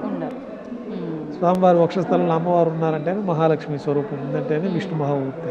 మీరు ఇందాక ముందే చెప్పారు అంటే కింద పంచ యజ్ఞోపవీతంతో స్వామివారు ఉంటారు అని చెప్పి, పైన అంటే అమ్మవారు ఉన్నారు కాబట్టి చీర కడతారా పైన స్వామికి, కొంగులాగా ఏమైనా వేస్తారా? లేదు, అది ఉత్తరీయం ధోవతి, ఉత్తరీయం కింద మనం అలంకరణ జరుగుతుంది. కిందంతా కూడా వస్త్రం ధోవతి లాగా కడతాము. తర్వాత పైన ఉత్తరీయం అనేది మనం వేసుకుని ఉంటాము. అవును, ఆ ఉత్తరీయం కూడా మనం స్వామివారికి అలంకరణ చేస్తాం. వక్షస్థలంలో గురువారం నాడు మనకి ఆభరణాలన్నీ తీసేస్తాం కాబట్టి వ్యూహలక్ష్మి అమ్మవారిని కూడా మనం దర్శించుకోవచ్చు. మామూలు ఆభరణాలన్నీ స్వామివారికి సమర్పించబడి ఉన్నప్పుడు అమ్మవారికి ఒక బంగారు ప్రతిమ రూపంలో మనము వక్షస్థలంలో ఒకవైపు మహాలక్ష్మి అమ్మవారు, మరోవైపు పద్మావతి అమ్మవారిని కూడా మనం ఆ యొక్క ప్రతిమల్ని మనం అలంకరణలో పెడతారు నగలన్నీ వేసినప్పుడు. అమ్మవారిని కూడా మనం దర్శించుకోవచ్చు. ఇప్పుడు స్వామివారికి అంటే రూపము ఇవన్నీ మాట్లాడుకున్నాం, బాగుంది. గర్భగుడి విషయానికి వస్తే కనుక ఒకవైపున అంటే స్వామివారికి ఇంతకు ముందట ఎప్పుడో ఏదో తగిలింది గుణపము అని చెప్పి ఆ దెబ్బ తగిలిన ఆ గుణపం ఏదైతే ఉందో అది గర్భగుడిలోనే స్వామివారికి ఎడమ వైపున ఉంది అని చెప్పి ఇలా రకరకాలుగా చెప్తూ ఉంటారు. అండ్ గర్భగుడిలో ఉన్న దీపాలు కూడా అఖండంగా కొన్ని యుగాల నుంచి వెలుగుతూనే ఉన్నాయి అని చెప్పి అంటూ ఉంటారు. అవన్నీ ఎంతవరకు వాస్తవాలు గురుగారు? అంటే అవన్నీ ఏదో మరి వాళ్ళు చెప్పేవాళ్ళు ఎందుకు, కానీ అట్లాంటివి ఏమి ఉండవు మన ఆలయంలో. ఏం లేదు. స్వామివారి గర్భాలయంలో దీపాలు ఉంటాయి కానీ కొన్ని యుగాలని కాదు. మనం ఎప్పుడు మళ్ళా ఈ కోయిలాల తిరుమంజనం అప్పుడు ఆ దీపాలన్నీ బయట తీసుకొస్తాము, దాన్నంతా బాగా శుద్ధి చేసి మళ్ళీ తిరిగి లోపల పెడతాము. సంవత్సరానికి 4 పర్యాయాలు ఈ కోయిలాల తిరుమంజనం అని చెప్పి ఆలయం అంతా శుద్ధి చేసే కార్యక్రమం ఉంటుంది. అట్లాంటప్పుడు ఆ దీపాలన్నీ అఖండాలు తీసుకొచ్చి బయట పెట్టి ఆ వెండి దీపాలన్నీ కూడా మనం శుద్ధి చేయడం జరుగుతుంటుంది. అట్లా కార్యక్రమాలన్నీ ఉంటాయి కాబట్టి కొన్ని యుగాల నుంచి ఉంటున్నది అట్లాగే అనేది మరి ఏదో మరి అది కొంచెం మాత్రమే అనుకోవచ్చు. మరి గుణపం సంగతి ఏంటి గురువు గారు? గుణపం అనంతాల వారి తోటలో స్వామివారికి గుణపం దెబ్బ తగిలిందని చెప్పి మనకి ఇక్కడ స్థల పురాణంలో అట్లా చెప్పబడి ఉంది. దాని ప్రతీకగానే మనకి మహద్వారం పైన ఆ గుణపం ఉంటుంది, ఏలాడుతూ ఉంటుంది పైన. అది తగిలిందని చెప్పి అందుకనే మనం ఈ తెల్లగా గెడ్డం పట్టు పెడతామనేది ఇక్కడ ఒక పురాణంలో చెప్పబడి ఆ విధంగా ఆ విధానాన్ని అనుసరించి నేటి కూడా ఆ గెడ్డం పట్టు అనేది మనం అక్కడ పచ్చకర్పూరంతో. అంటే అది పచ్చకర్పూరమే ఎందుకని గురువుగారు? స్వామివారికి పరిమళ భరితమైన ద్రవ్యం అది ఒకటే కాబట్టి ఆ పచ్చకర్పూరం తెల్లగా ఉంటుంది. మిగతా గతంలో చందనంతో పెట్టేవాళ్ళు ఒకప్పట్లో స్వామివారికి. చందనంతో పెట్టినప్పుడు అది అంతగా కనిపించేది కాదని చెప్పి తర్వాత పచ్చకర్పూరంతో స్వామివారికి తెల్లగా నామాన్ని అలంకరించడం జరుగుతుంది. మహాద్వారం అంటే గర్భగుడి ముందర ఉండే ద్వారమేనా? మొదట ద్వారం, ప్రారంభంలో ప్రవేశించేసే మొదటి గోపురమే మహాద్వారం అంటారు. తర్వాత వెండి వాకిలి ఉంటుంది, తర్వాత గర్భాలయం లోపల స్వామివారి దగ్గరికి వెళ్తాం. ఓకే. ఇప్పుడు స్వామివారికి ఫేస్ చూడగానే మనకు స్వామివారి కళ్ళు కూడా క్లోజ్ చేయబడి ఉంటుంది పచ్చకర్పూర నామంతో. ఎందుకని అంటే పచ్చకర్పూర నామమే విశేషము. మరి నామం పెట్టొచ్చు, పై వరకైనా పెట్టొచ్చు, కళ్ళుతో మూసేసి మరి ఎందుకు పెట్టాలి? అలా ఏదైనా ఉందా, ముందు నుంచి చెప్పబడి ఉందా? కళ్ళు మూసివేయడానికి గతంలో ఈ వడగల తెంగలి అనే ఒక భేదాభిప్రాయాలు నామంలో వచ్చినప్పుడు ఈ ప్రీవీ కౌన్సిల్లో నార్త్ ఆర్కాట్ పరిపాలనలో ఉండేది అప్పట్లో దేవాలయం. అప్పట్లో నామము యూ టైప్ పెట్టాలా, వై టైప్ పెట్టాలా అని ఈ యొక్క సందిగ్ధంలోది వాళ్ళిద్దరి మధ్య గొడవలు వచ్చి దాన్ని లండన్ ప్రీవీ కౌన్సిల్ ఆ కోర్టులో వేసి అక్కడ యూ వద్దు, వై వద్దు, చదరంగా పెట్టండి అని వాళ్ళు ఒక కోర్టు డైరెక్షన్ ఇవ్వడము. ఆ ప్రకారము స్వామివారికి ఇప్పుడు ఆ సైజులో మనం పెడితే వాళ్ళొక సైజు కూడా నిర్ధారణ చేయడం జరిగింది. ఆ సైజులో మనం స్వామివారికి నామం అలంకారం చేయడంతో కళ్ళు మూత వేయబడుతూ ఉంటాయి. అయితే గురువారం నాడు నేత్ర దర్శనంగా మనము శుక్రవారం అభిషేకం ఏర్పాట్లో భాగంగా నేత్రాలు కనిపించే విధంగా ఆ నామాన్ని చిన్న చేయటం అనేది కూడా మన తిరుమల ఆలయంలో దర్శించుకోవచ్చు. ఆ కోర్టు యొక్క ఆదేశానుసారం ఆ విధంగా చేయవలసి వచ్చింది, కానీ దానికి ప్రత్యేకమైన కారణాలంటూ ఏమీ మనకు పురాణాల్లో ఎక్కడ చెప్పబడలేదు. ఇప్పుడు ఈ 3 నామాలే ఎందుకని గురుగారు? దాని వెనకాల కూడా ఆంతర్యం ఏమైనా ఉందా? అంటే నామం సైజు ఇలా పెట్టాలి, ఈ షేప్లో. అంటే ఇది కోర్టు ఆదేశాల మేరకే. మనకైతే కస్తూరి తిలకం అనేది ఒక తిలకము సెంటర్లో పెట్టుకోవడం అనేది ఒకటి సహజసిద్ధంగా అనాది నుంచి ఉంది. ఈ నామం అనేది స్వామివారి పాదాలు ఆకారంలో మనకి యూ అంటే పాదం ఇట్లా పెట్టినప్పుడు ఆ యూ షేప్లో అట్లా ఉంటుంది కాబట్టి ఆ యూ షేప్ నామం అట్లా ఉంటుంది. స్వామివారికి కూడా ఆ నామాన్ని అట్లా అలంకరించి మధ్యలో నల్లటి కస్తూరి తిలకాన్ని మనము ఈ పునుగు దీంతో మనం కస్తూరి తిలకం అనేసి ఈ కస్తూరి ముఖం నుంచి వచ్చిన దాంతో కస్తూరి కూడా మనం అలంకారం చేయడం జరుగుతుంది. Okay okay. అయితే చాలా మంది విశ్వసిస్తూ ఉంటారని నేను విన్నాను, అది వాస్తవమో ఏంటో తెలియదు కానీ తిరుమల క్షేత్రంలో కూడా అంటే షాపింగ్ మాల్స్ వాళ్ళు కానివ్వండి, ఇక్కడ నివసించే వారందరూ కూడా మిగతా రోజులంతా స్వామి పచ్చకర్పూర నామంతో కళ్ళు కప్పవేయబడి ఉంటాయి. గురువారమో మీరు చెప్పినట్టుగా ఒక్కరోజు మాత్రమే తీయబడి ఉంటుంది. ఈ రోజున స్వామి అందరినీ చూస్తుంటాడు, ఆ రోజున అబద్ధాలు ఆడకూడదు, ఇలా నిష్టగా ఉండాలి అని చెప్పి అంటూ ఉంటారట. అంటే ఆయన కళ్ళు మూసుకుంటే ఏంటి, తెరిస్తే ఏంటి, అంతా చూస్తూనే ఉంటాడు ఆయన. మరి దీని గురించి ఏం చెప్తారు మీరు? ఇది భక్తుల విశ్వాసము, వారికి ఆ విధమైన భయం అనేది అనాది కాలం నుంచి యొక్క తిరుమల క్షేత్రంలో ఇతర ప్రాంతాల్లో వారికి కూడా ఉన్నది ఆ సాంప్రదాయము. స్వామి కానీ దివ్య దృష్టి, స్వామివారి స్వరూపం మనము మనం స్వామివారిని చూసిన దానికంటే కూడా స్వామివారి దృష్టిలో మనం పడతాం ఖచ్చితంగా. ఆయన భక్తితోటి మనం తిరుమల క్షేత్రానికి వచ్చినప్పుడు ఆయన దృష్టిలో మనం పడతాము. అది దివ్య దృష్టితో ఉంటారు, కానీ స్వామివారి ఇట్లా నేత్రాలు తెలిసి డైరెక్ట్గా మనం చూసినట్టు చూసే విధానం మనకు ఉండదు కదా. ఇప్పుడు మీరు ఇంతకు ముందర చెప్పినట్టు స్వామివారికి వేసిన మాలలు ఇవన్నీ కూడా వెనకాల వేస్తే ఎక్కడో తెలడం ఇదంతా అవాస్తవం అన్నారు. మరి ఈ స్వామివారికి ఉపయోగించినవన్నీ ఏం చేస్తుంటారు గురుగారు? మనకు అనాది కాలం నుంచి శ్రీవారి ఆలయంలో ఈశాన్యం వైపున ఒక బావి ఏర్పాటు చేశారు. అప్పుడు కొద్ది పరిమాణంలో స్వామివారికి పుష్పాలంకరణ జరిగేది. తర్వాత వైభవం పెరిగినాక ఎక్కువ పుష్పాలంకరణ, టన్నుల కొద్ది స్వామివారి కైంకర్యాలకు పుష్పాలు వినియోగించడం జరుగుతూ ఉంది. అప్పట్లో ఆ పుష్పాలని తీసి ఆ బంగారు బావిలో వేయడానికి ఎవరు తొక్కని ప్రదేశంలో ఉండాలని చెప్పి అక్కడ వేయడము, తర్వాత అక్కడి నుంచి తీసుకెళ్ళి ఒక పారే నది దగ్గర కానీ ఒక చెట్టు మొదల్లో కానీ ఎవరు తొక్కని ప్రదేశంలో నిమజ్జనం చేయడం అనేది అనాది కాలం నుంచి ఉంది. శాస్త్రాలు కూడా ఆ విధంగానే చెప్పబడి ఉంది. ఆ యొక్క పద్ధతిని అనుసరించి ఆ బంగారు బావిలో పుష్పాలు వేయడం జరుగుతుంది. తర్వాత మన గార్డెన్ డిపార్ట్మెంట్ వాళ్ళు, ఉద్యానవన శాఖ వాళ్ళు ఆ పుష్పాలను తీసుకెళ్లి లోయల్లో నిక్షిప్తం చేయడం జరుగుతుంది భూమిలో. అంటే జనావాసం లేని ప్రదేశం, జనావాసం ఎవరు తొక్కని ప్రదేశంలో, కొండలు లోయలు ఉన్నాయి కాబట్టి వాళ్ళు దానికి తగిన ప్రదేశంలో దాన్ని నిక్షిప్తం చేయడం జరుగుతుంది. ఇప్పుడు స్వామివారికి ఏదైతే ఈ పువ్వులు ఇవన్నీ మాలలు వస్తున్నాయో, అంటే నెయ్యి, పాలు ఇవన్నీ కూడా ఏదో ఒక రహస్యమైన గ్రామం నుంచే విశేషంగా వస్తుంటాయని, ఆ గ్రామవాసులు అంటే వాళ్ళు బయటికి రాకూడదు, ఆ గ్రామంలోకి ఇతరత్ర ఎవరు వెళ్ళకూడదు అని చెప్పి ఒక విషయం నేను విన్నాను. అది ఎంతవరకు వాస్తవం గురువు? ఇదంతా కల్పితాలే కానీ వాస్తవం కాదు. స్వామివారికి ఇక్కడ మన తిరుమల తిరుపతి దేవస్థానం వారు ప్రత్యేకంగా ఈ పశుశాల ఒకటి ఉన్నాయి, దాంట్లో పశువులు ఉన్నాయి. అక్కడి నుంచి పాలు తయారయ్యి అభిషేకానికి కానీ, ప్రతిరోజు నైవేద్యాలకు కానీ, ప్రసాదాలకు కానీ పాలన్నీ కూడా అక్కడి నుంచే వస్తాయి. మన పశువులు స్వామివారి దగ్గర ఆధీనంలో ఉండే పశుశాలలోనే ఇవన్నీ తయారవుతూ ఉంటాయి. ఇప్పుడు స్వామివారికి విశేషంగా అంటే మనకు అర్చనలు, అభిషేకాలు, బ్రహ్మోత్సవాలు అన్నారు. ఇలా విశేషంగా నిత్యము ఎలాంటి క్రతువులు జరుగుతూ ఉంటాయి, విశేషంగా ఎలాంటి క్రతువులు జరుగుతూ ఉంటాయి గురుగారు? ప్రతిరోజు స్వామివారికి ఒక మనుష్య స్వరూపంలోనే మనం సేవలు అందిస్తూ ఉంటాము. మనుష్య స్వరూపం, అది కూడా చిన్న పసి బాలుడికి, నెలల పిల్లకి తల్లి ఏ విధంగా అయితే సేవలు అందిస్తుందో ఆ విధంగా మన అర్చకులందరూ కూడా నియమనిష్టలతోటి స్వామివారిని పొద్దున్నే నిద్ర లేపడం దగ్గర నుంచి రాత్రి పడుకోపెట్టే ఏకాంత సేవ వరకు కూడా స్వామివారికి ఆ విధమైన కైంకర్యాలు చేసే విధానాల్ని మన విగర్శ మహర్షి వారు ఏర్పాటు చేస్తున్నారు. మన శాస్త్రాలు, ఆ శాస్త్రాలను అనుసరించి మనం దేహం అంతా శుద్ధి చేసుకొని మన అనుష్ఠానాలు పూర్తి అయిన తర్వాత మడిగా మనం దేవాలయానికి వెళ్ళడం జరుగుతుంది. మొదట దేవాలయం శ్రీవారి కైంకర్యాలన్నీ ప్రారంభమయ్యేది సుప్రభాత సేవతో ప్రారంభమవుతాయి. అంటే మేలుకొలుపు అంటారు. ఈ సుప్రభాత సేవలో మనకి వేద పండితులు బంగారు వాకిల ముందు ఈ సుప్రభాత శ్లోకాలు పఠిస్తూ ఉంటారు. అటువైపు ఇటువైపు సేవా భక్తులంతా కూడా ఆ టికెట్లు తీసుకున్న భక్తులు అక్కడికి వచ్చి ఉంటారు. గర్భాలయంలో మనం ఏకాంత సేవలో మనకి ప్రతిరోజు మూలవర్ని పడుకోబెట్టే విధానం మనకు ఉండదు కాబట్టి అంత పెద్ద స్వరూపానికి మనం దానికి ప్రతినిధిగా భోగ శ్రీనివాసమూర్తి అని చెప్పి వెండి బింబం, పల్లవ మహారాణి 6వ శతాబ్దంలో స్వామివారి ఆలయాన్ని సందర్శించినప్పుడు ఆ వెండి బింబాన్ని మనకి ఇవ్వడం జరిగింది. ఆ భోగ శ్రీనివాసమూర్తి వారికే ఈ యొక్క కౌతుక బేరంగా మనకి ప్రతిరోజు ఉదయం స్వామివారికి ప్రతినిత్యం మనం అభిషేకాలు చేయం కాబట్టి వారికి ప్రతినిధిగా ఈ భోగమూర్తికి అభిషేకం చేయడము, మూలమూర్తికి ప్రతినిధిగానే ఈ భోగమూర్తికి రాత్రి ఏకాంత సేవ నిర్వహించడం కూడా జరుగుతుంది. అంటే గర్భగుడిలోనే ఎప్పుడు పాదాలకు అనుసంధానమై ఉంటారు. స్వామివారి మూలమూర్తికి సంధానంగానే ఉంటారు, అంటి పెట్టుకునే ఉంటుంది. ఆ భోగమూర్తికే మనకి ఈ కైంకర్యాలన్నీ కూడా చేయడం జరుగుతుంది. ఈ సుప్రభాత సేవలో మనం చేసే మేలుకొలుపు కార్యక్రమం కూడా పౌళింపు సేవ ముందు రోజు రాత్రి ఈ భోగమూర్తికే పౌళింపు సేవ జరుగుతుంది.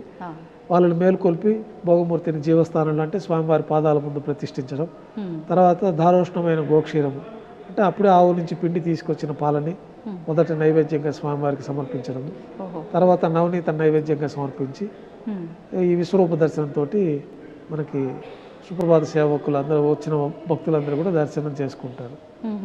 తర్వాత స్వామివారికి తోమాల సేవ అనే కార్యక్రమం జరుగుతుంది. అంటే స్వామివారిని మేలుకొల్పిన తర్వాత స్వామివారికి ఉపచారాలు సమర్పించడం, స్వామివారికి పాత ప్రక్షాళన చేయడము, హస్తాలు కడుక్కోవడము, దంతధావనం చేయించడము, పసిపిల్లవాడికి తల్లి ఏ విధంగా చేస్తుందో ఆ విధంగా స్వామివారికి ఉపచారాలన్నీ చేసి అభిషేకం, మూలవర్లకు బదులుగా మనం భోగ శ్రీనివాసమూర్తికి అభిషేకం చేస్తాము. స్వామివారికి మంత్రయుక్తంగా మంత్రస్నానాన్ని సమర్పిస్తాము. ఇవన్నీ కూడా తోమాల సేవ అనే ఒక వైదిక కార్యక్రమంలో ఈ కార్యక్రమాలన్నీ కూడా జరుగుతూ ఉంటాయి స్వామివారికి. ఈ ఉపచారాలన్నీ సమర్పించిన తర్వాత స్వామివారికి కొత్తగా పుష్పమాలతోటి అలంకరణ జరుగుతుంది. తర్వాత ఇందులో ఏమన్నా తెలిసి తెలియక పొరపాట్లు జరుగుంటే చతుర్వేద మంత్రాలతోటి మంత్రపుష్పాన్ని సమర్పించి కర్పూర హారతితోటి తోమాల సేవ అనే కార్యక్రమం పూర్తి అవుతుంది. కర్పూర హారతి అంటే సాధారణమైన హారత, అంటే ఎన్ని హారతులతో?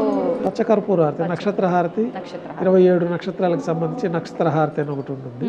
ఆ నక్షత్ర హారతి, పచ్చ కర్పూర హారతి సమర్పణతోటి ఆ యొక్క పూజలు ప్రతిదీ పూర్తి అవుతూ ఉంటాయి. తోమాల సేవ అనంతరం స్వామివారికి బంగారు వాకిల్లో ఈయన చక్రవర్తి కాబట్టి కొలువు నిర్వహిస్తారు, దర్బారు.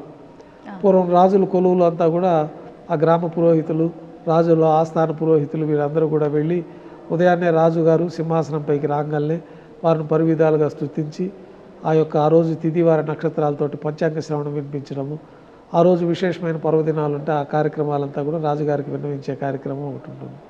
మనకు ఆగమ శాస్త్రం ప్రకారం కూడా శ్రీవారి ఆలయంలో దర్బారు నిర్వహిస్తారు. ఈ దర్బారుకు ప్రత్యేకమైన కొలువు శ్రీనివాసమూర్తి అని ఒక మూర్తి ఉన్నారు, చిన్న మూర్తి. ఆ మూర్తిని బంగారు వాకిల్ లోపల రాముల వారి వేడకి బంగారు వాకిల్కి మధ్యలో ఉండే ఘంటా మండపంలో ఈ యొక్క దర్బార్ నిర్వహిస్తారు. ఈ దర్బార్లో స్వామివారికి మనము మంత్రయుక్తంగా స్తోత్ర పాఠం చేయడము, తర్వాత ఆ రోజు తిథివార నక్షత్ర యోగ గణాలతో పంచాంగ శ్రవణం చెప్పడము, స్వామివారి ఆలయాల్లో స్వామివారి ఆలయంలో నడిచే ఆలయాల్లో విశేష ఉత్సవాలు ఉంటే అవన్నీ కూడా స్వామివారికి తెలియపరచడము, ఆ రోజు భక్తులు సమర్పించిన కానుకలంతా కూడా స్వామివారికి విన్నవించుకోవడం, దాన్ని ఒక పుస్తకంలో మనం అక్కడ ఎంటర్ చేసుకోవడం కార్యక్రమాలు కూడా కొలువు అనే కార్యక్రమం నిర్వహించడం జరుగుతుంది. ఈ కొలువు పూర్తి అయిపోయిన తర్వాత ఈ కొలువులోనే స్వామివారికి నువ్వుల పొడి, బెల్లం పొడి కలిపిన మిశ్రమాన్ని, సొంటి కలిపి ఉంటుంది, ఒక ప్రత్యేకమైన మిశ్రమాన్ని స్వామివారికి నైవేద్యంగా సమర్పిస్తారు. ఎందుకని గురుగారు ఈ విశేషమైన ప్రసాదమే? అది స్వామివారికి తీపి తినిపించడం కార్యక్రమంలో భాగంగా ఈ కొలువులో స్వామివారికి ఆ ప్రసాదం నైవేద్యంగా సమర్పిస్తారు. తర్వాత స్వామివారికి ప్రీతిపాత్రమైన నవనీతాన్ని కూడా నైవేద్యంగా సమర్పించడం జరుగుతుంది. కర్పూర నీరాజనంతో ఈ కొలువు పూర్తి అయిపోతుంది. తర్వాత సహస్రనామార్చన ప్రారంభమవుతుంది. 1000 నామాలతోటి తులసి దళంతో స్వామివారి పాదపద్మాలకు అర్చన నిర్వహిస్తారు. అయితే దేవాలయాల్లో జరిగే ఈ పూజలు, ఈ కైంకర్యాలన్నీ కూడా ఈ రాజా రాష్ట్ర గ్రామ యాజమాన్యాలు ప్రపంచమంతా సుభిష్టంగా ఉండాలి, ప్రజలందరూ ఆయురారోగ్యాలు అష్టైశ్వర్యాలతో ఉండాలని చెప్పి ఈ యొక్క పూజా కార్యక్రమాలన్నీ నిర్వహించడం జరుగుతుంది. లోక కళ్యాణం కోసం మన అర్చకులు చేసే కార్యక్రమాలు. మాకు సొంతంగా ఏమన్నా మా కార్యక్రమాలు, మా యొక్క కోరికలు నెరవేరాలంటే మేము గృహంలో మా దేవతలు గృహదేవత అర్చనతో ఆ కోరికలు నెరవేరుతూ ఉంటాయి. దేవాలయంలో మేము చేసే పూజలంతా కూడా అర్చకులు చేసే పూజలంతా లోకక్షేమం కోసము, భక్తుల క్షేమం కోసము జరుగుతూ ఉంటుంది. సొంతంగా ఏమి కోరుకోవటం, సొంతంగా మనకు స్వామివారి అనుగ్రహించి మనకి ఏం కావాలో స్వామివారు ప్రసాదిస్తారు. ఈ జీవితం ప్రసాదించింది కూడా స్వామివారు. ఇన్ని కోట్లాది మంది భక్తులకి మధ్య మాకు ప్రత్యేకంగా స్వామివారి పాదసేవ చేసుకొని ఆయనకి ఈ సేవ చేసుకున్న భాగ్యాన్ని కూడా స్వామివారు ప్రసాదించింది. కాబట్టి అది మేము కోరకుండానే స్వామివారు మాకు ఏం కావాలో అవన్నీ కూడా స్వామివారి ప్రసాదిస్తూ ఉంటారు. లోకక్షేమం కోసం దేవాలయంలో ఈ సహస్రనామార్చన, ఈ పూజలన్నీ పూర్తి అయిపోతాయి. తర్వాత ప్రాతకాల నైవేద్యంలో భాగంగా స్వామివారికి విశేషంగా అన్నప్రసాదాలన్నీ కూడా నైవేద్యంగా సమర్పించడం జరుగుతుంది. ఈ అన్నప్రసాదాల్లో కూడా మాతృప్రసాదం అని చెప్పి మొట్టమొదటిగా గర్భాలయం లోపలికి వచ్చే ప్రసాదం అదొకటే. ఎందుకంటే ఒకళ్ళు మాతాదేవి మొట్టమొదటిసారిగా తన చేతితోటి స్వామివారికి భూలోకంలో ఈ ప్రసాదాన్ని సమర్పించారు కాబట్టి మాతృప్రసాదం పెరుగన్నం. అంటే దాంట్లో తిరగమాత్ర లేకుండా, నెయ్యి పదార్థం ఏది కలవకుండా, నెయ్యి, నూనె ఈ పదార్థాలు కలవకుండా పాలు పెరుగుతోటి తయారు చేసిన మాతృప్రసాదాన్ని మొట్టమొదటి నైవేద్యంగా స్వామివారికి నైవేద్యంగా సమర్పిస్తారు. ఇది ముందు రోజే తయారు చేస్తారు లేదా ఆ రోజు తయారు చేస్తారు. అప్పటికప్పుడే తెల్లవారి ఉదయం మనం సుప్రభాత సేవలో ఆలయంలో ప్రవేశించిన తర్వాత ఈ పాచక కైంకర్య పనులు అంటే పోట్లో ప్రసాదాలు తయారు చేసేవాళ్ళని పాచకులు అంటాము. వారు పాచకులు కూడా వాళ్ళు శుచి ఆలయానికి వచ్చి వాళ్ళ అనుష్ఠానాలన్నీ పూర్తయిన తర్వాత వాళ్ళు మంత్రయుక్తంగా ఈ యొక్క ఆలయంలో పొయ్యిలు ఏర్పాటు చేసుకొని దాంట్లో అన్నప్రసాదాలన్నీ తయారు చేయడము, అన్నప్రసాదాలన్నీ కూడా ఎవరి దృష్టి దాని మీద పడకుండా దానిపైన మూతలు పెట్టి పవిత్రంగా శ్రీవారి గర్భాలయంలోకి తీసుకురావడము. ఈ ఘటానాథం మధ్య ఈ ప్రసాదాలన్నీ స్వామివారికి నైవేద్యం సమర్పించిన తర్వాత అలా ఎన్ని రకాల ప్రసాదాలు నివేదన చేస్తారు గురుగారు? ప్రతిరోజు పొద్దున ఒక 4 రకాలు శుద్ధాన్నం వస్తుంది. శుద్ధాన్నం అత్యంత ప్రీతిపాత్రమైంది, అంటే ఒట్టి అన్నం. తర్వాత ఈ మాత్ర ప్రసాదము, కులశేఖరపడి బయట పొంగలి, మిరియాలతో తయారు చేసిన పొంగలి, పులిహోర, కదంబము, చక్కెర పొంగలి, ఈ ప్రసాదాలన్నీ కూడా స్వామివారికి నైవేద్యంగా వస్తాయి. పొంగలి అంటే కట్టె పొంగలి, పొంగలి, దానికి మిరియాలు, కూడా ఏదో జీలకర్ర. విశేషం ఉందని విన్నాము. భక్తులకు అంటే సంతానం కలగని అది వారికి ఈ పొంగలి అది ఈ కాదు. పొంగలి. అది ధ్వజ ఆరోహణ రోజు ప్రత్యేకంగా మనం ధ్వజస్తంభం పైన గరుపంతుల వారికి నివేదన చేస్తాము. అది గరుడు ప్రసాదంగా సంతానం లేని వారికి సంతానం కలుగుతుంది అనేది ఆహాహా. ఆ ప్రసాద స్వీకరణతో జరుగుతుంది. అది ఏ రోజు అన్నారు గురుగారు? అది బ్రహ్మోత్సవాల్లో ధ్వజ ఆరోహణం రోజు. ఓకే. నిత్యం మనకి ఆదివారం నాడు మళ్ళీ ప్రత్యేకంగా ఒక ప్రసాదాన్ని స్వామివారికి అమృత కలశం అనే ప్రసాదాన్ని నైవేద్యంగా సమర్పిస్తాము. ఆ ప్రసాదం దొరికితే కూడా సంతానం లేని వారికి సంతానం కలుగుతుంది తప్పకుండా. అది అమృత కలశం అని చెప్పి మిరియాలు, జీలకర్ర, తర్వాత నెయ్యి, మినుములు, బియ్యము వీటన్నిటిని దంచి ఒక ప్రత్యేకమైన అమృత కలశం, ఉడకబెట్టని ప్రసాదం అది. వీటన్నిటిని బెల్లం వేసి దంచి ఒక ప్రసాదం తయారు చేస్తారు. పొడిగా ఉంటుందా గురుగారు? ముద్దగానే ముద్దగా ఉంటుంది. అమృత కలశం అనేది పూర్వకాలం మంచి ప్రసాదంగా ఉండేది. తర్వాత ఆ స్థానంలో ఈ లడ్డు రావడం జరిగింది. ఈ లడ్డు కూడా మొదట బూందీగా స్వామివారికి నైవేద్యం పెట్టేవాళ్ళు. విడిగా బూందీ బూందీ. మొదట బూందీ కూడా లేదు, కలకండ నైవేద్యం పెట్టేవాళ్ళు. మొదట కలకండ నైవేద్యంగా సమర్పించేవారు. తర్వాత ఈ ఉత్తరాది భక్తులందరూ రావడము, ఈ మహంతుల పరిపాలనలో వాళ్ళు బూందీని ప్రసాదంగా ఏర్పాటు చేయడం జరిగింది. కాలక్రమేణా అది లడ్డూగా రూపాంతరం చెందింది. అది లడ్డు కూడా ప్రతినిత్యం కళ్యాణం జరుగుతుంది కాబట్టి కళ్యాణ అద్భుత గాత్రాయ కామితార్థ ప్రదాయని అని కళ్యాణం కోసమే స్వామివారు భూలోకానికి వచ్చారు. పద్మావతి దేవుని కళ్యాణం చేసుకున్నారు కాబట్టి ఈ లడ్డూ ప్రసాదాన్ని కూడా మనం భక్తులందరికీ కూడా ఎక్కువ కాలం నిల్వ ఉండే ప్రసాదంగా ఈ ప్రసాదాన్ని వాళ్ళు తీసుకెళ్ళచ్చు. గతంలో ఇది ఉండేది మనకి బూందీ ప్రసాదం. ఇప్పుడు ఈ లడ్డూ ప్రసాదాన్ని అత్యంత ప్రీతిపాత్రమైన ప్రసాదంగా తిరుమల క్షేత్రాన్ని దర్శించిన భక్తులు వారి వారి గ్రామాలకు తీసుకెళ్ళి వారి బంధుమిత్రులకు అందరికీ కూడా ఈ ప్రసాదాన్ని ఇచ్చి వారందరికీ కూడా స్వామివారి అనుగ్రహం వచ్చే విధంగా కోరుకుంటూ ఉంటారు. చాలా మంది భక్తుల విశ్వాసం ఏంటి అంటే, స్వామి మమ్మల్ని ఇంకా పిలుచుకోలేదు, మేము ఆయన దర్శనానికి వెళ్ళలేదు, అయినా ఆయన ప్రసాదం మా వరకు వచ్చిందంటే ఆయన చల్లని చూపు మా పైన ఉంది అని భావిస్తారు. అంతే కదా, స్వామివారి దగ్గర నుంచి పిలుపు వచ్చినట్టే ఈ లడ్డూ ప్రసాదం తీసుకున్న తర్వాత స్వామివారికి వారికి ఒక సమయం కేటాయించి దర్శనాన్ని కూడా అనుగ్రహిస్తారు. వాళ్ళు రావడానికి అన్ని ఇబ్బందులు లేకుండా బయలుదేరి వచ్చి స్వామివారి దర్శనం చేసుకుంటారు. అంటే స్వామివారికి కావాలంటే బంగారం, వెండి పాత్రల్లో నివేదన చేయొచ్చు, కానీ కుండ అంటే మట్టి పాత్రలో స్వామికి నివేదన చేస్తారు అని చెప్పి విన్నాను. అది అంటే ప్రతినిత్యమా, విశేషంగా ఏదైనా రోజా గురువుగారు? అది గతంలో చేసేవారు. తర్వాత మనకి వెండి, బంగారు, కంచు, ఈ మట్టి పాత్రలు విశేషంగా చెప్పబడింది ఆగమ శాస్త్రాల్లో కూడా. అప్పటి కాలంలో ఇంత సౌలభ్యం లేదు కాబట్టి ఆ మట్టి పాత్రలో స్వామివారికి నైవేద్యం చేసేవాళ్ళు. ప్రసాదాలు కూడా ఆ మట్టి పాత్రలోనే తయారు చేసేవారు అనేది మనకి పెద్దలు చెప్పేవారు. తర్వాత కాలంలో మనకి వెండి పాత్రలు, కంచు పాత్రలు అంతా కూడా తయారవుతున్నాయి కాబట్టి ఇప్పుడు శ్రేష్టంగా వెండి పాత్రలో స్వామివారికి నైవేద్యాలు వస్తాయి. కులశేఖరపడి బయట వచ్చే ప్రసాదాలన్నీ కంచు పాత్రలో వస్తాయి. అత్యంత ముఖ్యమైన ప్రసాదం ఈ మాత్ర ప్రసాదం కాబట్టి ఈ మాత్ర ప్రసాదం వెండి గంగాళంలోనే తీసుకొని వస్తూ ఉంటారు. ఓహో, అంటే ఒక్కొక్క ప్రసాదం ఒక్కొక్క రకమైన పాత్రలో విశేషంగా నివేదన చేస్తూ ఉంటారు. ఈ ప్రసాదాలన్నీ ప్రాతకాల నైవేద్యంగా అయిపోతాయి. తర్వాత భక్తుల దర్శనం యథావిధిగా కొనసాగుతుంది. కొద్ది విరామం తర్వాత మాధ్యాహ్నిక ఆరాధనలు ఉంటాయి. ఈ మాధ్యాహ్నిక ఆరాధనలో స్వామివారికి విశేషంగా అష్టోత్తర శతనామాలతో అర్చన జరుగుతుంది. నైవేద్యంగా కూడా అన్న ప్రసాదాలు నైవేద్యంగా సమర్పించడం, తర్వాత భక్తులు సర్వదర్శనానికి వదులుతారు. ఈ లోపల ఉత్సవాలు లోపల ఉంటారు. వారికి ఉత్సవాలన్నీ భక్తులకి కామ్యోత్సవాలుగా కొన్ని ఉత్సవాలు జరుగుతూ ఉంటాయి.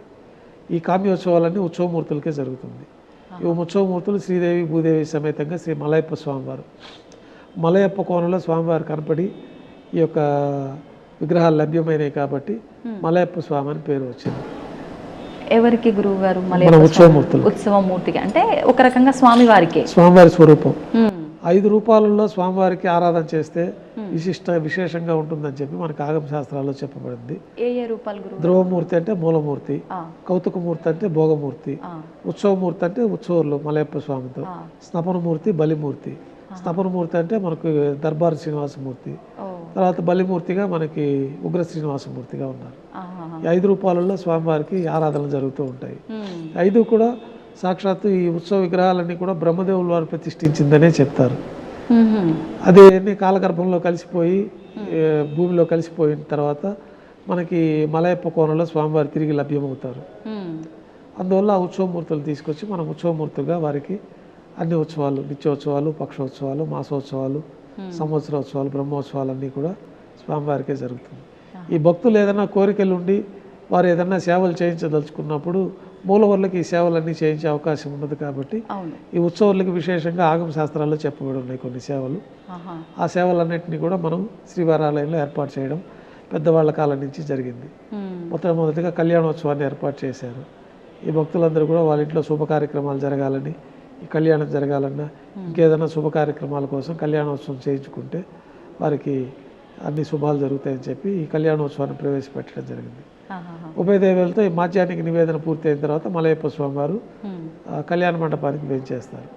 అక్కడ స్వామివారికి అంగరంగ వైభవంగా అగ్ని ప్రతిష్టతో కూడి విశేషంగా వైదికంగా ఈ కళ్యాణోత్సవాన్ని భక్తుల కోసం నిర్వహించడం జరుగుతుంది. నిత్యము జరుగుతుందా గురుగారు? నిత్య కళ్యాణం. స్వామివారికి గతంలో ఎక్కువ మంది భక్తులు లేరు. ఇప్పుడు ఈ కామ్యోత్సవాల కింద భక్తులు ఆ ఒక కోరిక కోరుకొని ఆ యొక్క కోరికతోటి వచ్చి ఆ డబ్బులు కట్టిన వారికే కళ్యాణోత్సవం జరిగేది. తర్వాత కాలంలో ఇప్పుడు ప్రతినిత్యం భక్తులు లక్షలాది మంది వస్తున్నారు. దీంట్లో వేలాది మంది కళ్యాణోత్సవం స్వామివారికి టికెట్లు తీసుకొని కామ్యోత్సవాలుగా ఈ కళ్యాణోత్సవాలు చేయించుకుంటూ ఉంటారు. ఈ కళ్యాణోత్సవాలన్నీ కూడా మనకి సంపంగి ప్రాకారంలో కళ్యాణ మండపంలో జరుగుతుంది. ఈ కళ్యాణోత్సవంలో కూడా వైదికంగా స్వామివారికి విశేష ఉత్సవంగా ఆగమ శాస్త్రాల్లో చెప్పబడినట్లు పుణ్యావచనం జరుగుతుంది. ఆ స్థలం అంతా శుద్ధి, స్వామివారికి వాడే ద్రవ్యాలంతా శుద్ధి కోసం ఆ పుణ్యావచనం అనే కార్యక్రమం. తర్వాత అంకురార్పణ అని ప్రతి ఉత్సవానికి శుభసూచకంగా అంకురార్పణ కార్యక్రమం కూడా జరుగుతుంది. రక్షాబంధన కార్యక్రమం జరుగుతుంది. తర్వాత అగ్నిముఖంగా దేవతలందరినీ ఆహ్వానించి అగ్ని ప్రతిష్ఠ అనే కార్యక్రమం జరుగుతుంది. తర్వాత స్వామివారికి అమ్మవార్లకి కళ్యాణం సందర్భంగా నూతన పట్టు వస్త్రాలు సమర్పించడం, తర్వాత విశేషంగా మాంగళ్యాలకి పూజ, మహాసంకల్ప పఠనం. అంటే మనం ఏ ప్రదేశంలో ఉన్నాము, ఎందుకోసం ఈ కళ్యాణోత్సవం నిర్వహిస్తున్నామనే సంకల్పాన్ని కూడా ఆ సమయంలో పఠించడం జరుగుతుంది. ఆ మహాసంకల్ప పఠనం స్వామివారి గోత్ర ప్రవలతోటి, అమ్మవారి గోత్ర ప్రవలతోటి మంత్రాల పఠనం అంతా పూర్తయిన తర్వాత మాంగళ్యాలకు అభిషేకం చేసి, అంటే గోత్రనామాలతో అంటే ఇప్పుడు స్వామివారి ఇక్కడ అదే మనకు ఆవిర్భవించిన దానికి ఈ భరద్వాజ మహర్షి స్వామివారి ప్రతిష్ఠించారనేది ఒకటి పురాణాల్లో కూడా ఉంది కాబట్టి భారద్వాజ గోత్రంగా స్వామివారికి ఇక్కడ ఆరాధనలు జరుగుతూ ఉంటాయి. భారద్వాజ గోత్రం స్వామివారిది, అమ్మవారిది కాశ్యప గోత్రం ఒకరిది, భార్గవస గోత్రం ఒకరిది. ఆ విధంగా మనకి పురాణాల్లో చెప్పబడిన విధంగా ఆ గోత్ర పురవులతోటి స్వామివారికి సంకల్పం చెప్పుకొని మాంగళ్యాలు పూజ అయిపోయిన తర్వాత స్వామివారి తరఫున అర్చకులే అమ్మవారికి మాంగళ్య సమర్పణ చేస్తారు. తర్వాత విశేషంగా లాజ హోమాలు, ప్రత్యేకమైన ఆగమ శాస్త్రాల్లో చెప్పిన హోమాలు అన్నీ జరుగుతాయి. పూర్ణాదితోటి ఈ కళ్యాణోత్సవం పూర్తి అయిపోతుంది. తర్వాత ఆర్జిత డోలోత్సవం అని ఒకటి జరుగుతుంది. ఊంజల్ సేవ అంటారు. ధ్వజస్తంభం వద్ద గల అద్దాల మండపంలోకి స్వామివారి వేంచేస్తారు. అక్కడ వేద పారాయణ నడుమ ఊంజల్ సేవ నిర్వహిస్తారు. తర్వాత ఆర్జిత బ్రహ్మోత్సవం ఆలయం వెలుపల ఉన్న వైభవోత్సవ మండపంలో గతంలో ఆర్జిత బ్రహ్మోత్సవం అని చెప్పి మనకు బ్రహ్మోత్సవాలకు డబ్బులు కడితే వీధి ఉత్సవం కూడా జరిగేది. ఇప్పుడు భక్తులు ఎక్కువైపోయారు, ఈ కార్యక్రమాలన్నిటికీ ఇబ్బందులు అవుతాయి కాబట్టి ఆర్జిత బ్రహ్మోత్సవంగా మనకి ఒక్కొక్క వాహనం పైన స్వామివారిని వేంచేపు చేయడము, ఆ డబ్బులు కట్టిన వాళ్ళకి ఉత్సవార్థులకి హారతి ఇచ్చి వారికి దర్శనం చేయించడంతో ఆర్జిత బ్రహ్మోత్సవం అంటే 3 వాహనాలకే ఇప్పుడు పరిమితం చేయడం జరిగింది. గరుడ వాహనము, హనుమంత వాహనము, తర్వాత పెద్దశేష వాహనము. బ్రహ్మోత్సవాల సమయం ఆర్జిత బ్రహ్మోత్సవం ప్రతినిత్యం జరిగే వాటిలో కామ్యోత్సవాలు అంటే భక్తులు ఏదైనా ఈ వాహన సేవ చేయించుకోవాలనుకుని కోరుకుంటే డబ్బులు కడితే గరుడ వాహన సేవ, ఈ హనుమంత వాహన సేవ వాళ్ళ పేరు పైన వాళ్ళు పాల్గొంటారు. ఆ సేవ పూర్తయిన తర్వాత వాళ్ళు దర్శనానికి వెళ్తారు. తర్వాత సాయంకాలం కామ్యాలకి విశేషంగా ఈ సేవలు చేయించుకోవచ్చు. వారు కోరుకుంటారు, నేను నీకు గరుడోత్సవం చేయిస్తాను లేదా బ్రహ్మోత్సవం చేయిస్తాము అని కోరుకొని వాళ్ళు సంకల్పం చేసుకున్నప్పుడు వాళ్ళకి ఆ యొక్క టికెట్ తీసుకొని ఈ కామ్యోత్సవాలుగా, ఇవన్నీ కామ్యోత్సవాలే, భక్తులకి కోరికలు తీరడానికి కోసం ఏర్పాటు చేసిన ఉత్సవాలు. ఒకే ఉత్సవంగా పెడితే అందరికీ ఆ ఉత్సవం లభ్యం కాదు కాబట్టి వివిధ రకాలైన ఉత్సవాలని మనం ఆగమ శాస్త్రానుగుణంగా ఏర్పాటు చేయడం జరిగింది. దీంట్లో ఈ వాహన సేవలు పూర్తయిన తర్వాత సాయంకాలం సహస్ర దీపాలంకరణ సేవ అని, అది కూడా ఒక సేవగా భక్తులు డబ్బు కడతారు. ఆ సేవలో భక్తులు పాల్గొంటారు. స్వామివారికి వేదంతో చేయడము, నాదంతో అంటే మంగళవాద్యాలు, వేదం నాదం గానం అంటే స్వామివారి కీర్తనలతోటి ఒక సేవగా ఈ సహస్ర దీపాలంకరణ సేవ సాయం సంధ్య వేళల్లో ఆలయం వెలుపల వైభవంగా జరుగుతుంది.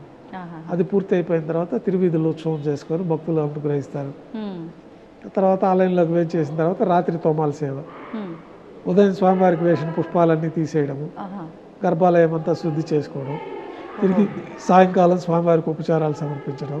ఆహా. అంటే ఏ రోజు వేసిన అవన్నీ ఆ రోజు పొద్దున నైటే? తీసింది సాయంత్రం తీసేస్తారు. ఓహో. సాయంత్రం వేసిన పుష్పాలు రాత్రి ఏకాంత సేవకు అన్ని మళ్ళీ తీసేస్తారు. సాయంకాలం ఆరాధన పూర్తయిన తర్వాత స్వామివారికి పుష్పాలంకరణ, సాయంత్రం అర్చన, రాత్రి నైవేద్యం. రాత్రి నైవేద్యంలో మామూలుగా స్వామివారికి దోశ అనే ఒక ప్రత్యేకమైన నైవేద్యంగా కూడా సమర్పించడం జరుగుతుంది. ఏం నైవేద్యం? దోశ. దోశ.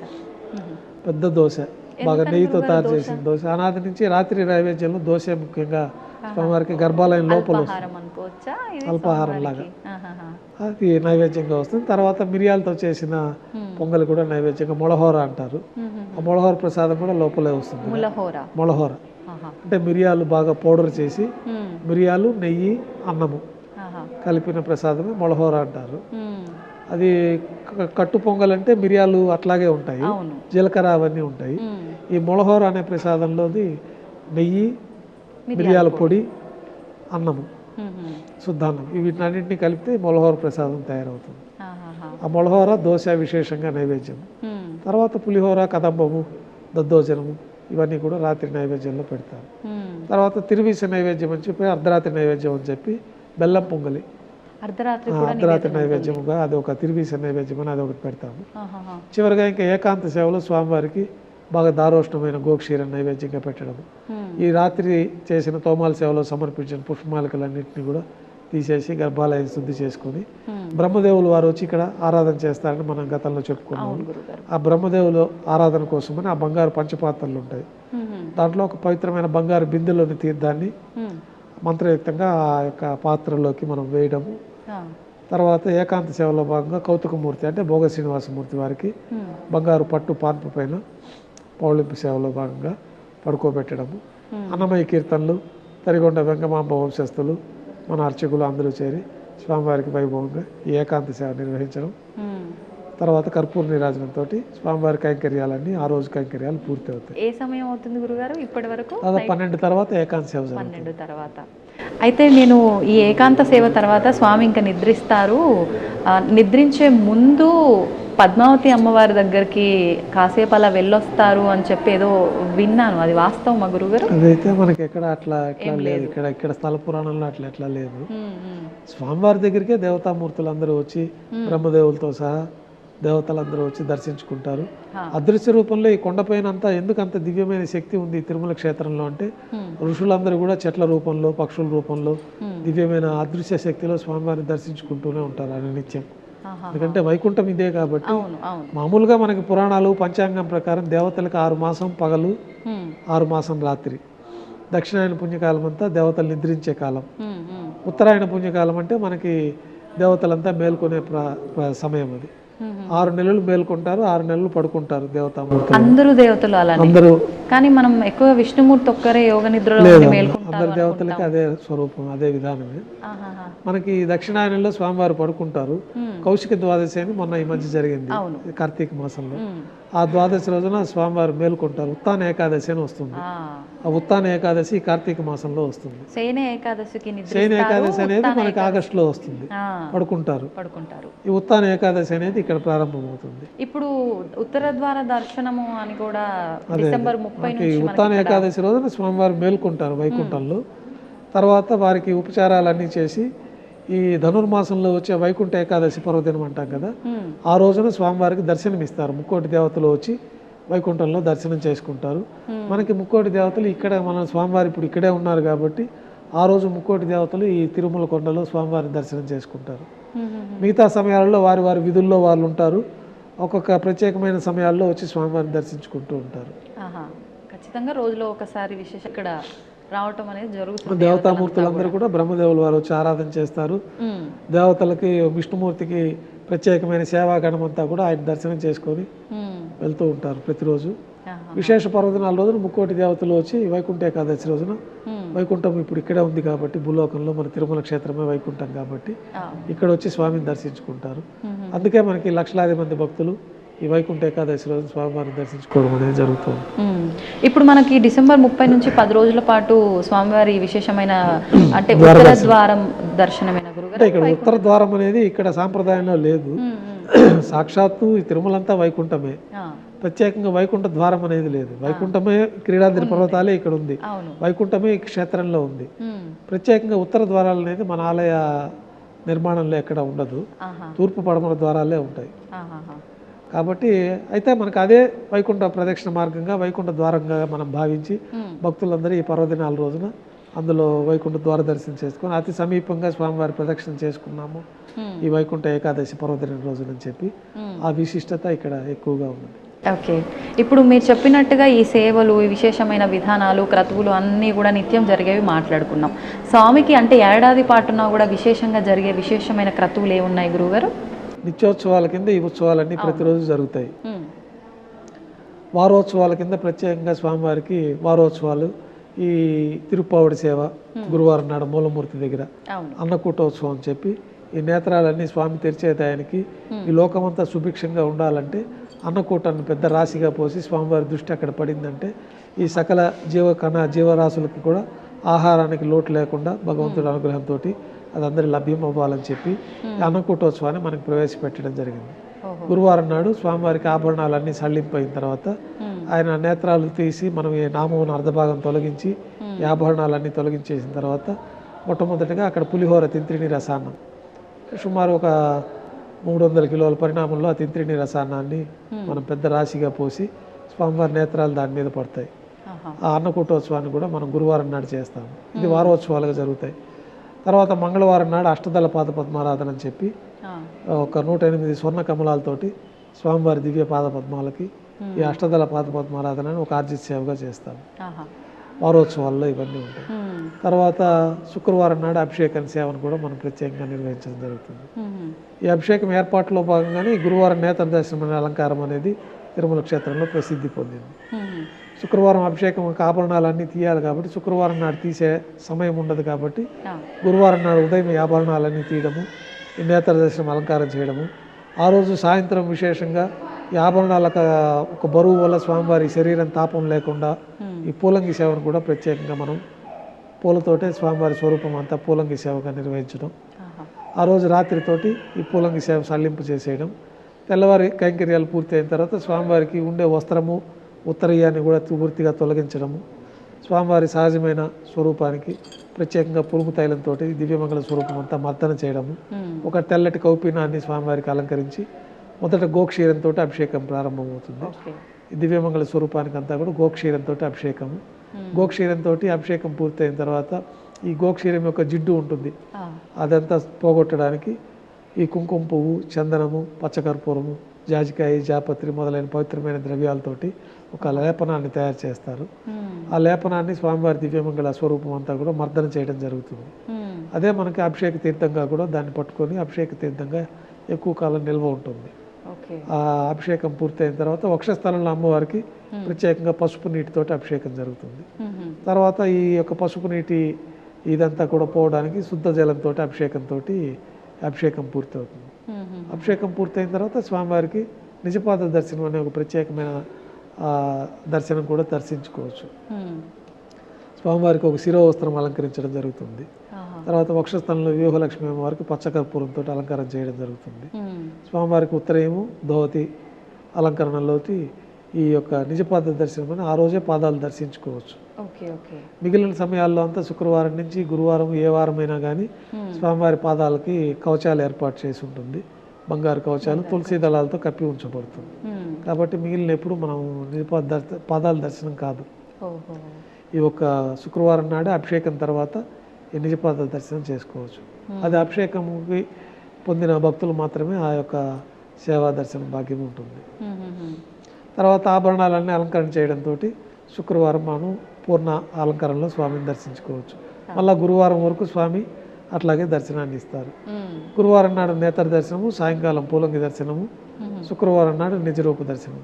ఆహాహా. ఈ విధంగా మూలవర్లకి వారంగా జరిగే సేవలు ఉంటాయి. ఉమ్, తర్వాత ఉత్సవర్లకి ప్రత్యేకంగా జ్యేష్ఠ మాసంలో జ్యేష్ఠాభిషేకం అని ఓ, జూన్ జూలైలో జరుగుతుంది. ఆహా. జ్యేష్ఠాభిషేకం అని చెప్పి ప్రతి సంవత్సరం కవచాలు ఏర్పాటు చేయడం జరిగింది. ఉమ్, ఈ మలయప్ప కోనలో లభించిన ఉత్సవమూర్తులు బ్రహ్మ ప్రతిష్ఠించిన ఉత్సవమూర్తులు అవును. మనం అనాది నుంచి ఈ కామ్యోత్సవాల కోసం ప్రతి సోమవారం నాడు విశేష పూజ అని వారం వారం అభిషేకాలు జరిగేది. తర్వాత ప్రతి బుధవారం నాడు సహస్ర కలశ అభిషేకం అని అభిషేకాలు జరిగేది.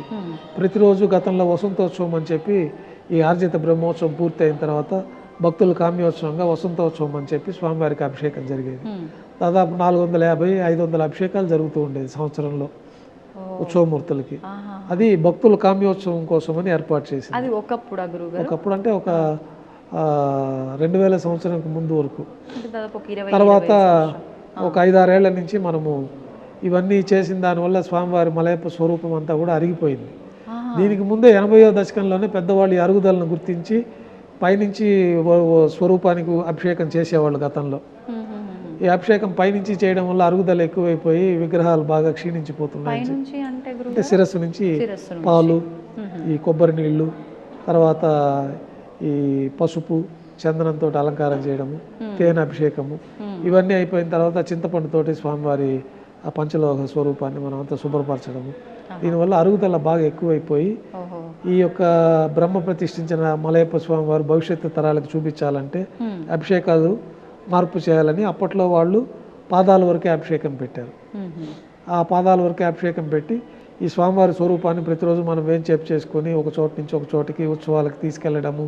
దీంట్లో ఏమన్నా ఆ స్వరూపానికి భిన్నమయ్యే అవకాశాలు ఉంటాయి కాబట్టి దానికని ఒక కవచాలు ఏర్పాటు చేశారు.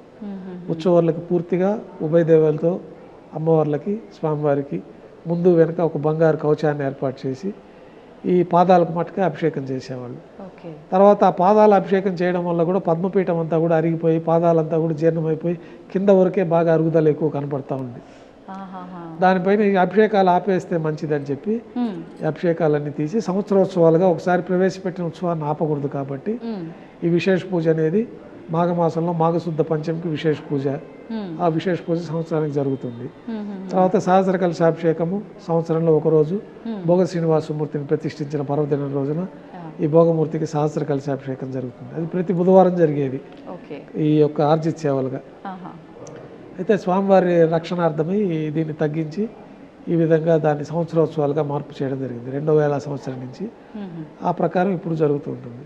జూలైలో జ్యేష్ఠాభిషేకం సందర్భంగా ఈ కవచాలన్నీ కూడా రిపేర్ చేసి ఒరిజినల్గా స్వరూపానికి అభిషేకం చేయడం 3 రోజుల పాటు. తర్వాత విశేషంగా ఈ కవచాలకు హోమాలు మంత్రయుక్తంగా శుద్ధి అయిపోయిన తర్వాత ఆ కవచాల సమర్పణ జరుగుతుంది 3వ రోజు. విశేషంగా అంటే సంవత్సరంలో ఆ 3 రోజుల పాటు తిథుల ప్రకారంగా గురుగారు జ్యేష్ఠమాసంలో పౌర్ణమికి పూర్తి అయ్యే విధంగా జ్యేష్ఠ పౌర్ణమికి పూర్తి అయ్యే విధంగా 3 రోజుల పాటు ఈ జ్యేష్ఠాభిషేక మహోత్సవం. ఈ కవచాలన్నీ తీసేసి మలయప్ప స్వామి సహజ స్వరూపానికి అభిషేకం చేయడము. మొదటి రోజు రత్నాల కవచాలు పెట్టి ఊరేగింపు ఉత్సవం చేయడం జ్యేష్ఠాభిషేకంలో. 2వ రోజు ముత్యాల కవచాలు స్వామివారికి అలంకరించి ఊరేగింపు చేయడము. 3వ రోజున ఈ మంత్రయుక్తంగా ఈ జ్యేష్ఠాభిషేక స్వర్ణ కవచాలన్నీ తిరిగి సమర్పణ జరుగుతుంది. ఆ రోజు నుంచి ఇంకా మళ్ళా మరుసటి సంవత్సరం జ్యేష్ఠ మాసం వరకు స్వామివారి స్వర్ణ కవచాలతోటే ఉంటారు. అది జ్యేష్ఠ మాసంలో జరుగుతుంది.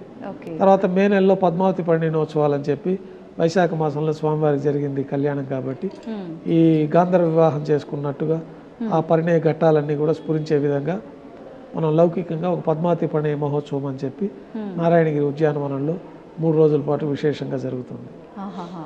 ఈ పద్మావతి పరిణయోత్సవాల్లో స్వామివారికి గాంధర్వ వివాహం కింద మాలా పరివర్తన చేయడము, పూబంతులు ఒకరిపైన ఒకరు విసిరేసుకోవడము, తర్వాత ఉభయ దేవేరుల్ని స్వామివారి చెంతకు చేర్చి ఆ ఉద్యానవనంలో స్వామివారికి వైభవంగా చతుర్వేద మంత్రాలు కీర్తనలతోటి స్వామివారిని స్తుతించుకోవడము. గాంధార వివాహం అంటే ఏంటి గురుగారు? అంటే పద్మావతి పరిణయము స్వామివారు ఈ మొట్టమొదటిగా నారాయణగిరి ఉద్యానవనంలో చూసినట్టు ఆ యొక్క ప్రతీకగా మనం ఆ ఉత్సవాలను 3 రోజుల పాటు వైభవంగా మొదటి రోజు ఏనుగు వాహనం పైన అక్కడికి చేరుకుంటారు, 2వ రోజు గరుడ వాహనం పైన చేరుకుంటారు, 3వ రోజు అందరూ చేరి పల్లకీలో తిరిగి వస్తారు ఆ ఉద్యానవనం నుంచి. ఇట్లా ఆ ఉత్సవాన్ని కూడా ఏర్పాటు చేయడం జరిగింది.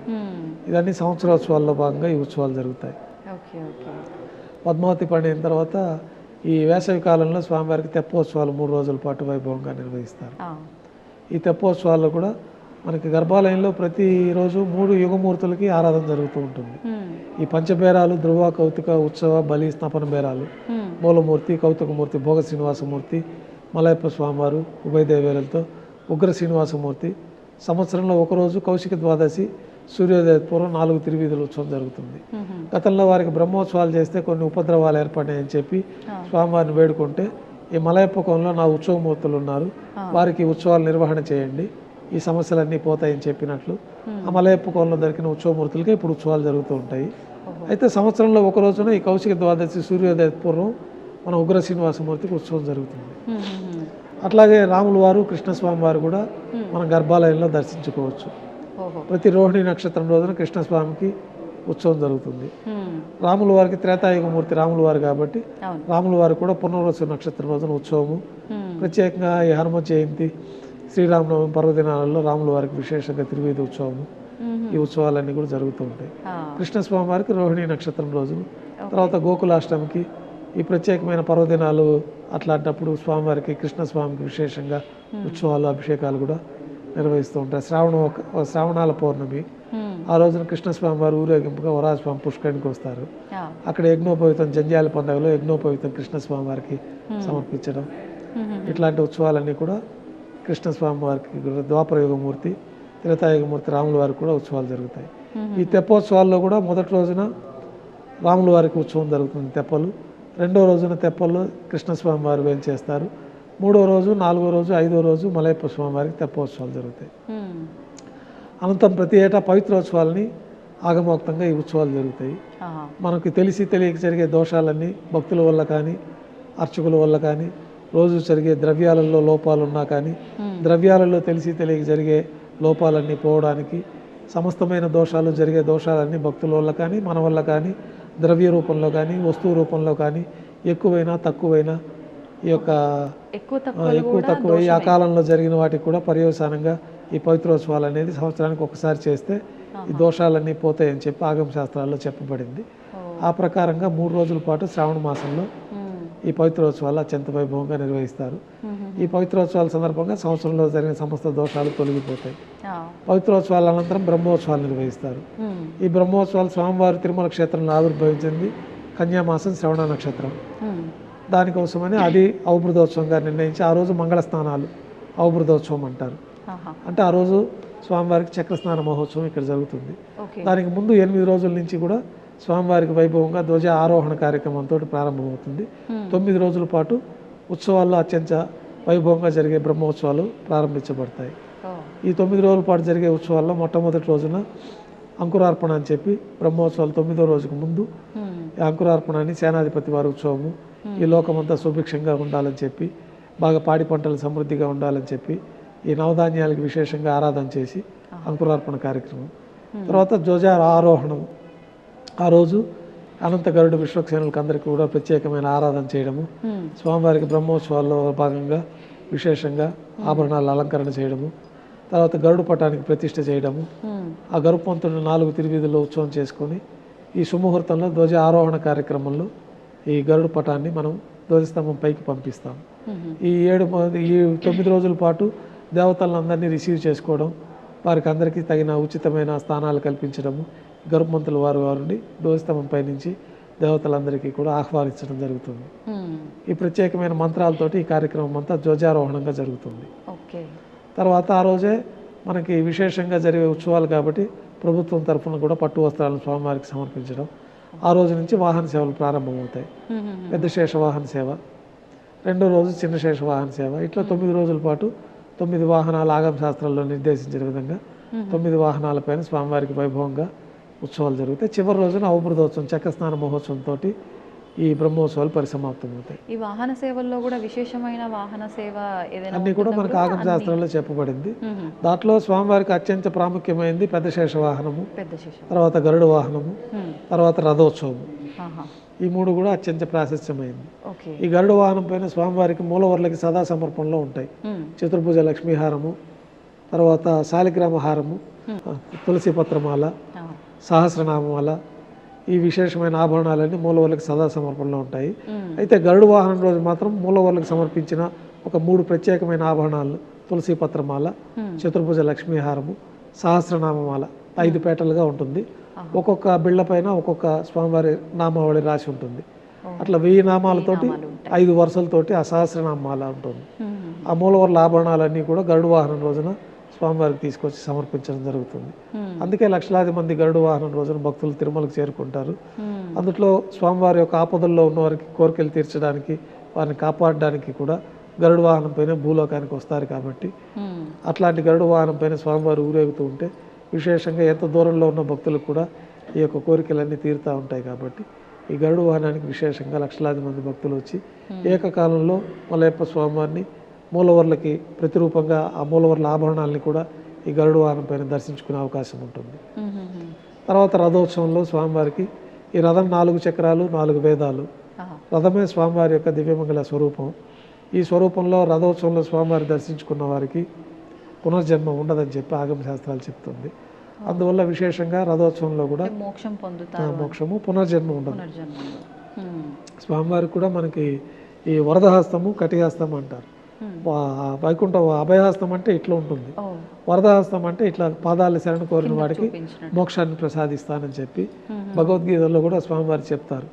సర్వధర్మాన్ని పరిచర్య మామేకం శరణం వ్రజ అహంత్వా సర్వపాపేభ్యో మోక్షయిష్యామి మాశుచః. అన్ని ధర్మాలని వదిలి నా పాదాలను శరణ కోరిన వారికి మోక్షాన్ని ప్రసాదిస్తాను అనేది మనకి భగవద్గీత శ్లోకం రూపంలో ఇప్పటికీ స్వామివారికి ఒక ఆభరణంగా అది అలంకరించబడి ఉంటుంది ఆ వరదహస్తాల్లో. ఆ వరదహస్తం స్వామివారి పాదాలు శరణ కోరిన వారికి మోక్షాన్ని ప్రసాదిస్తామని చెప్పి ఆ యొక్క విధానంలో మనకి ధ్వజారోహం మనకి రథోత్సవంలో స్వామిని దర్శించుకుంటే మోక్షం వస్తుంది, పునర్జన్మ ఉండదు. తర్వాత స్వామివారి పెద్ద శేషవాహనం వైకుంఠంలో సదా వైకుంఠంలో స్వామివారి శేషవాహనం పైన పవళించి ఉంటారు. కాబట్టి ఆ పెద్ద శేష వాహన సేవ కూడా విశేషంగా ఉంటుంది. ఈ విధంగా 9 రోజుల పాటు వాహన సేవలు స్వామివారికి. చివరి రోజు అవబృతోత్సవం వరాహస్వామి పుష్కరంలో చక్రతాళ వారితో కలిపి స్వామివారికి విశేషంగా స్నాపన తిరుమంజనం చేయడం. తర్వాత భక్తులందరూ కూడా పుష్కరంలో స్నానం ఆచరిస్తారు. ఈ చక్ర స్నాన మహోత్సవంతో ఆ రోజు రాత్రి ధ్వజ ఆవరోహణతో ఈ 9 రోజులు బ్రహ్మోత్సవాలు పూర్తవుతాయి. ఈ విధంగా స్వామివారికి మాసోత్సవాలు పక్షోత్సవాలు విశేషంగా ఉంటాయి. ఇవే కాకుండా విశేష పర్వదినాలు ఉత్తరాయణం దక్షిణాయనంలో కూడా స్వామివారికి ఆస్థానం నిర్వహిస్తారు. ఆనివారి ఆస్థానం అని చెప్పి ఈ దక్షిణాయన ప్రారంభంలో ఆనివారి ఆస్థానాన్ని కూడా వైభవంగా నిర్వహిస్తాం.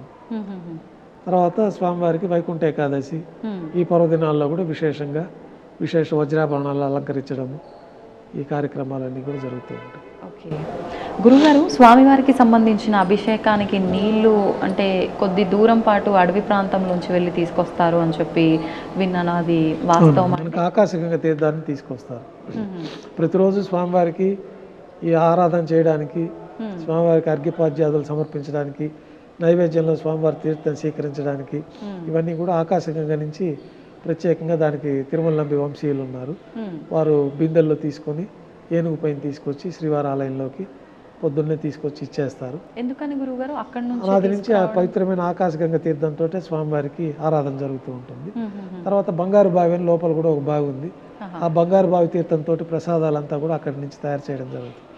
అంటే ఆలయ ప్రాంగణంలోనే మనకి దర్శించుకొని బయట వచ్చినప్పుడు ఈ పోర్టుకు పక్కనే మనకి బంగారు బావి అని ఉంటుంది. దాంట్లో ఇదివరకు ఈ కాయిన్స్ అన్ని కూడా వేయడం జరుగుతూ ఉంది భక్తులు. దానికోసం దానికి ఒక పైన ఆచ్ఛాదన కూడా ఒకటి ఏర్పాటు చేయడం జరిగింది. అయితే మనం దర్శించుకోవచ్చు బంగారు బావిని. దాంట్లో తీర్థంతో మనకి పోర్టులో ప్రసాదాలన్నీ స్వామివారికి తయారవుతూ ఉంటాయి. ఇప్పుడు మీరు ఇందాక అంటే చతుర్ముఖ బ్రహ్మ వచ్చి స్వామికి ఆరాధిస్తాడు అన్నప్పుడు మీరు మంత్రప్రోక్షణతో బంగారు బిందెలో జలం వేసి ఉంచుతారు అన్నారు. అది కూడా భక్తులకి అంటే పంచుతారా గురుగారు? అది మనకి సుప్రభాత సేవకు వచ్చిన వాళ్ళకి మాత్రమే అది దక్కుతుంది. మిగతా అప్పుడు అది ఉండదు. మామూలుగా తిరువారాధన తీర్థం ఉంటుంది. అది మామూలుగా ఏ దేవాలయంలో కూడా సుప్రభాత సేవ అనంతరం తీర్థం ఇవ్వరు. ఇక్కడ మనకి తిరుమలలో విశేషంగా చతుర్ముఖ బ్రహ్మదేవుల వారే వచ్చి స్వామి యొక్క ఆరాధన చేసిన తీర్థం ఉంటుంది. కాబట్టి ఆ తీర్థాన్ని మనకి సుప్రభాత సేవలో భక్తులకు ఇస్తాం. తర్వాత తీర్థం ఆపేస్తాం. అలా నైవేద్యం అయిపోయిన తర్వాత 6 గంటల తర్వాతే తీర్థం వినియోగం ఉంటుంది. ఇప్పుడు ఈ తీర్థం కూడా అంటే స్వామివారికి విశేషంగా ఇలానే కలపాలి అంటే తులసాకులు వేసి లేదంటే ఏవేవో కలుపుతూ ఉంటారు. అలా తీర్థంలో మనకి ఆగమ శాస్త్రంలో చెప్పబడిన విధంగా యాలకులు లవంగాలు వీటి ప్రత్యేకమైన పరిమళ ద్రవ్యాలన్నీ కూడా కలపాల్సిందిగా మనకి చెప్పబడి ఉంది. ఈ శుద్ధ తీర్థంలో అవన్నీ కలిపే స్వామివారికి మనం సమర్పించడం జరుగుతుంది. ఆ తీర్థాన్ని మనం భక్తులకు వినియోగించడం జరుగుతుంది. ఇప్పుడు స్వామివారికి నామరూపంలో ఉన్న పచ్చకర్పూర నామం ఉంటుంది కదా గురుగారు, అది ఎన్ని రోజులకు ఒకసారి మారుస్తూ ఉంటారు? మార్చిన దాన్ని ఏం చేస్తూ ఉంటారు? అంటే మనకి గురువారం సగం నామంని తీసేస్తాము, అది మన అర్చకుల దగ్గరికే వస్తుంది పచ్చకర్పూరము. అది భక్తులకి ఏదన్నా ప్రసాదంగా ఇస్తాము. ఆ మనకి తీర్థం ఎక్కువ రోజులు నిల్వ ఉండదు కాబట్టి ఈ పచ్చకర్పూరంలో ఉన్న వాటిలో మహాప్రసాదం అంటారు. అత్యంత విలువైన ప్రసాదము, స్వామివారిని ఒక వారం పాటు అంటి పెట్టుకున్న ప్రసాదము. అది మనం ఆహారంగా కాకుండా ఔషధంగా స్వీకరించే ప్రసాదం. ఒక చిటిక పచ్చకర్పూరం నోట్లో వేసుకుంటే మనకి సకల శుభాలు కలుగుతాయి. తీర్థం స్వీకరించిన దానికంటే కూడా ఎక్కువ ఫలితం ఉంటుంది. అయితే అది అందరికీ లభ్యం కాదు, మనకి ఈ కొద్ది మందికి మాత్రమే ఉంటుంది. ఆ పచ్చకర్పూరం మన దగ్గరికే వస్తుంది. ఇప్పుడు శుక్రవారం నాడు పూర్తిగా పచ్చకర్పూరం తీసేసి అభిషేకం జరుగుతుంది.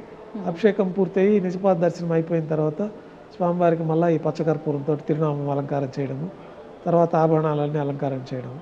మళ్ళా శుక్రవారం నాడే పూర్తిగా ఈ పచ్చకర్పూరాన్ని తీసేస్తారు. ఇప్పుడు అంటే ఇక్కడ అంటే తిరుమల క్షేత్రం అందరి భక్తుల వరకు రాదు సరే, అంటే ఆలయాల విషయానికి వస్తే భక్తుల వరకు కనుక ఆ పచ్చకర్పూర నామం రాగలిగితే దాన్ని భక్తులు ఏం చేసుకోవచ్చు అంటారు? పచ్చకర్పూరం స్వీకరించడమే. ప్రతిరోజు ఇంట్లో మనం ఏదైనా పర్వదినాలు బీరువాల పూజ రూమ్ లో పెట్టుకుంటాము. ప్రత్యేకమైన పర్వదినాలు ఉంటాయి. ఆ రోజున స్వామివారికి మనం ఇంట్లో ఆరాధన చేసుకొని దీపం వెలిగించి స్వామివారికి ఏదో నైవేద్యంగా పెడుతుంటాం. ప్రతిరోజు కూడా నైవేద్యం పెట్టేవాళ్ళు, ప్రతిరోజు గృహదేవతార్చన ఉన్నవాళ్ళు ఈ పచ్చకర్పూరాన్ని కొంచెం తీర్థంలో వేసుకొని స్వామివారికి నైవేద్యం అయిన తర్వాత ఆ తీర్థాన్ని స్వీకరించడం అనేది మంచి ఫలితాలు ఉంటాయి. స్వామివారి తిరుమలకు వచ్చి తీర్థం తీసుకున్నంత ఫలితం ఉంటుంది. ఓకే. అయితే ఇప్పుడు స్వామివారిని అంటే నామాలు ఆయనకు వెయ్యున్నా ఎవరికి తోచినట్టుగా వాళ్ళు పిలుచుకుంటారు స్వామిని ప్రేమతో. అంటే అనాథ రక్షకుడు అంటుంటారు, ఆపద్ బాంధవుడు అంటుంటారు, వడ్డీ కాసులవాడు అంటుంటారు, రకరకాలుగా పిలుస్తారు. విశేషంగా వడ్డీ కాసులవాడు అనే విషయం తీసుకుంటే అంటే ఆయన కుబేరుడికి అప్పు తీసుకున్నందుకు వడ్డీలు కడుతూనే ఉంటాడు కలియుగాంతం అనడానికి ఒక వివరణ, లేదు అంటే మనం ఏదైనా ముడుపు కట్టినా మొక్కుకున్నా అది నెరవేర్చడం ఆలస్యం అయితే వడ్డీతో సహా చెల్లించాలనా, అది ఏ రకంగా అర్థం చేసుకోవచ్చు? అంటే కుబేరుడికి మనకి పురాణాల్లో చెప్పినట్లు కలియుగాంతం వరకు ఈ భక్తులకి రక్షణ కల్పిస్తూ వారి కోరికలను తీర్చడానికి భక్తులకి అత్యంత ప్రీతిపాత్రమైంది మెయిన్గా 3 ఉంటాయి. ఒకటి వస్త్రము, తర్వాత శిరోజాలు, తర్వాత అలంకరణ పరంగా వారికి ఆభరణాలు. వీటిని అన్నింటినీ త్యాగం చేసి ఆయన శరణాగతి పొంది ఆయనకు సమర్పించుకునేస్తే స్వామివారి అనుగ్రహం కలుగుతుంది అనేది ఈ కలియుగంలో. ఈ కలియుగాంతం వరకు భక్తుల దగ్గర ఈ కానుకలు స్వీకరించి కుబేరుడికి వడ్డీగా చెల్లిస్తామన్నది వాళ్ళ ఒడంబడిక. స్వామివారు అర్చావతార స్వరూపంలో ఇక్కడ శిలా స్వరూపం అయిపోయారు పద్మావతి పండిన అనంతరం. స్వామివారు వైకుంఠం నుంచి భూలోకానికి వచ్చిన తర్వాత మానవుడిలాగా అయిపోయి శ్రీనివాసుడిగా మారిపోతారు. శ్రీ మహావిష్ణువు అనే పేరు ఉండడు, శ్రీనివాసుడిగా నామకరణం చేస్తారు. కుకులమాత పేరే ఉండదు స్వామికి, మానవ రూపంలో భూలోకానికి వచ్చేసారు కాబట్టి. ఆ శ్రీనివాసుడు అంటే లక్ష్మీ నివాసుడు, లక్ష్మి ఆయన దగ్గరే ఉంటుంది. ఆయన వచ్చి ఈ భూలోకంలో కళ్యాణం చేసుకోవాలనుకున్నప్పుడు ధనం అవసరం అవుతుంది. కుబేరుడు వద్ద అప్పుగా తీసుకుంటారు. కుకులమాతాదేవి వారి ద్వారా అప్పుగా తీసుకొని అంగరంగ వైభవంగా ఆకాశ మహారాజు పుత్రికగా మనకి పద్మావతి అమ్మవారు ఉన్నారు, వారి ద్వారా ఈ యొక్క కళ్యాణం జరుగుతుంది. ఈ కళ్యాణంలో తీసుకున్న అప్పు కోసం అని చెప్పి కలియుగాంతం వరకు వచ్చే వడ్డీగా చెల్లిస్తారని ఒక ఒడంబడిక ఉన్నట్టు మనకు పురాణాలు తెలుస్తుంది. ఆ యొక్క దీనిపైన కూడా వడ్డీ కాసులు వాడ అని పేరు వచ్చింది. అట్లాగే భక్తులు కూడా వాళ్ళు స్వామివారికి ఇప్పుడు మీరు ఒక 100 రూపాయలు మీకు సమర్పించుకుంటానంటారు, ఆ టైంకి సమర్పించుకోలేకపోతే దానికి అదనంగా మరికొంత నగదును చేర్చి అపరాధ రుసుం కింద వడ్డీ కాసుల కింద దాన్ని చేర్చుకొని సమర్పించడం అనేది జరుగుతూ ఉంటుంది. అంటే చేర్చడం మనకు తోచినంత చేర్చొచ్చు అంటారు, తోచినంత దాన్ని. అట్లాగే ముడుపులు కట్టుకోవడం అనేది కూడా ఉంటుంది. వాళ్ళ ఒక కామ్యం కోసం, ఒక కోరిక కోసం స్వామివారికి ఒక పవిత్రమైన రోజున, ఒక శుభదినం రోజు వాళ్ళు ఏదో స్వామివారి ఇంట్లో ప్రార్థన చేసుకొని వాళ్ళ కుటుంబం అంతా ఒక కోరిక కోరుకోవడం, దాన్ని ఒక పసుపు బట్టలో పవిత్రంగా ఒక నగదు రూపంలో బిళ్ళలుగా రూపాయలు 5 రూపాయలు కాయిన్స్ దాంట్లో ముడుపు కట్టి ఆ ముడుపును అట్లాగే పూజ రూమ్లో ఉంటుంది. పవిత్రంగా వాళ్ళకి కోరిక అంతా తీరిపి స్వామివారి అనుగ్రహం తేట పిలుపు వచ్చినప్పుడు ఆ ముడుపు తీసుకొని ఇంకా కొంతమంది గ్రామంలో మిగతా భక్తులు కూడా రాలేని వాళ్ళ దగ్గర కూడా ఈ గ్రామంలో తిరుగుతారు. తిరుమల వెళ్తున్నాము అని ఒక పసుపు పెట్టుకొని ఆ హుండీలో ముడుపులు సమర్పించుకున్న వాళ్ళు రాలేకపోయి వాళ్ళకున్న వాళ్ళు కూడా వాళ్ళ దగ్గర నుంచి తీసుకొని వాళ్ళందరి తరఫున తిరుమలకు వచ్చి స్వామివారికి సమర్పించే విధానం కూడా ఉంది. ఇదంతా ప్రాచీన సాంప్రదాయాలు. ఇప్పుడు కూడా కొన్ని గ్రామాల్లో ఆ సాంప్రదాయాన్ని పాటిస్తూ ఉంటారు. గతంలో తిరుమల క్షేత్రం అంతా కూడా అడవిలో ఉండేది. క్రూరమైన మృగాలు, మంచి దట్టమైన అడవి ప్రాంతంలో ఈ దేవాలయం ఉండేది. మొట్టమొదట మనకి ఆది కలియుగంలో అక్కడ ఆవిర్భవించినప్పుడు స్వామివారికి విశ్వకర్మే వచ్చి ఈ దేవాలయాన్ని మణులు మాణిక్యాలు బంగారంతో నిర్మాణం చేసినట్టు మనకి పురాణాలు. తర్వాత యుగాలు అంతమైనప్పుడు ఇవంతా భూముల్లో కలిసిపోవడం, తర్వాత స్వామివారి శిలాస్వరూపం మాత్రం అట్లాగే ఉండడం, ఆ శిలాస్వరూపాన్ని మనకి స్వప్నంలో కనిపించే స్వామివారి ఆవిర్భంపు చేసుకోవడం, తిరిగి మనం ఆలయ నిర్మాణం చేసుకోవడం. ఈ కలియుగం ప్రారంభంలో కూడా 3-4 శతాబ్దాల తర్వాత, అంతకుముందు ఆది మానవులుగా మనకి జ్ఞానం ఏమి ఉండదు. తర్వాత కొంతకాలం జరిగినాక మనం మానవ స్వరూపం పూర్తిగా రావడము, తర్వాత యోగ దృష్టితోటి పెద్దల ద్వారా, ఋషుల ద్వారా, గురువుల ద్వారా మనకి కొన్ని విషయాలు, ఈ పంచాంగ విషయాలు, వారికి యోగ దృష్టితో ఇవన్నీ గతంలో జరిగినవన్నీ వాళ్ళు తెలుసుకోవడము, వాళ్ళందరూ గ్రంథాల రూపంలో మనకు అందించడము, మనం దాన్ని పరిశీలించి ఇవి పాత జరిగిన విషయాలని మనం తెలుసుకోవడం జరుగుతుంది. ఆ విధంగా కలియుగంలో స్వామివారికి 3-4 శతాబ్దాల నుంచి ఆలయ నిర్మాణం జరిగింది. గోపీనాథ్ దీక్షితుల వారు కనుగొన్నప్పుడు చిన్న పందిరి ఆచ్ఛాదనగా ఏర్పాటు చేసి స్వామివారిని ప్రతిష్ఠించడం, తర్వాత రాజులకంతా స్వప్నంలో కనపడడం, వారికి కోరికలు తీరిన తర్వాత ఇక్కడ వచ్చి దర్శించుకోవడం, దేవాలయం నిర్మాణం చేయించడం, తర్వాత భక్తులందరూ కూడా ఆభరణాలు చేయించడం, ఇవన్నీ దశల వారీగా వచ్చి ఇప్పుడు మనం 14వ శతాబ్దం వరకు జరిగిన నిర్మాణాన్ని మనం దర్శించుకుంటూ ఉన్నాం. 14వ శతాబ్దం తర్వాత 4 మాడ వీధులంతా కూడా విస్తరణ అయింది లేటెస్ట్గా. దానికి ముందు ఈ చుట్టుపక్కలంతా కూడా నివాస గృహాలు ఉండేవి. ఆ నివాస గృహాలన్నీ కూడా భక్తుల కోసం అని చెప్పి వారందరికీ దూరంగా బాలాజీ నగర్లో ఇవ్వడము, ఇక్కడంతా కూడా విశాలంగా ఏర్పాటు చేసి బ్రహ్మోత్సవాల్లో మిగతా సమయాల్లో భక్తులందరూ కూడా 4 వీధుల్లో ఉత్సవం తిలకించే విధంగా ఏర్పాట్లన్నీ అవన్నీ కూడా మనకి రూపాంతరం చెంది ఇప్పుడు ఇట్లా మనం దర్శించుకుంటూ ఉన్నాం తిరుమల ఆలయంలో.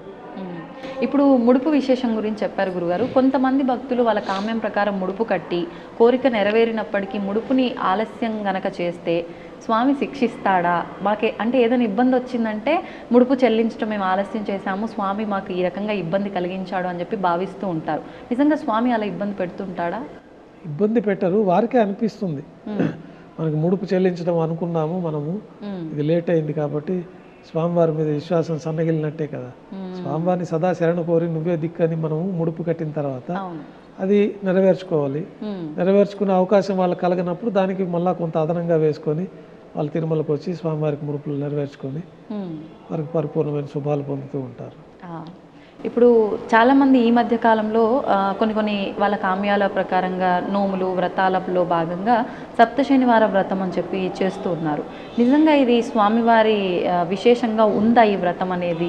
ఇది భక్తుల విశ్వాసంతో ఆచరించడమే సత్యనారాయణ స్వామి వ్రతము అనేది. ఆ విధంగా వెంకటేశ్వర స్వామికి ప్రత్యేకంగా వ్రతం అనేది ఇటీవల కాలంలో కొంతమంది దాన్ని ఆచరించడము, దానివల్ల సత్ఫలితాలు స్వామివారి అనుగ్రహం కలగడము, ఏ రూపంలో అయినా స్వామివారిని శరణాగతి పొందడమే ప్రధానంగా మనకి ఆగమ శాస్త్రంలో చెప్పింది. ఆ శరణాగతి రకరకాల రూపాల్లో స్వామివారిని సేవించుకుంటూ ఉంటారు. ఇట్లాగైతే ఈ వ్రతాన్ని ఒకటి ఏర్పాటు చేసిన దానివల్ల నియమనిష్టలతోటి మామూలు రోజుల కంటే ఇంకా భక్తి శ్రద్ధలతోటి ఆ యొక్క దీక్ష తీసుకొని వాళ్ళు సప్త శనివారాలను కొంతమంది మండలం రోజు స్వామివారిని ఆరాధించుకుంటూ గోవిందమాలను వేసుకునే ఇది కూడా ఇటీవల ప్రారంభమైంది. గోవిందమాల కూడా వేసుకుని వైకుంఠ ఏకాదశికి పూర్తయ్యే విధంగా కొంతమంది భక్తులు తమిళనాడు ఆ ప్రాంతాల్లో అంతా కూడా తిరుమల శనివారాలు అని చెప్పి ఈ శ్రవణ మాసంలో ఈ తిరుమల శనివారాల్లో స్వామివారి ఇక్కడ ఆవిర్భవించారు కాబట్టి ఆ మాసానికే ప్రత్యేకంగా తిరుమల శనివారాలు అని చెప్పి వాళ్ళు ఆ 4 శనివారాలు లక్షలాది మంది భక్తులు తమిళనాడు నుంచి నడుచుకొని వస్తారు. పసుపు బట్టలు ధరించి చెప్పులు లేకుండా 100 కిలోమీటర్ల నడక మార్గంలో వచ్చి స్వామివారిని దర్శించుకుంటారు.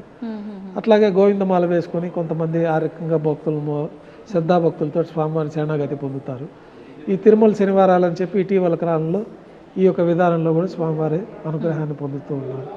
తిరుమల శనివారాలు ఇటీవల వచ్చింది.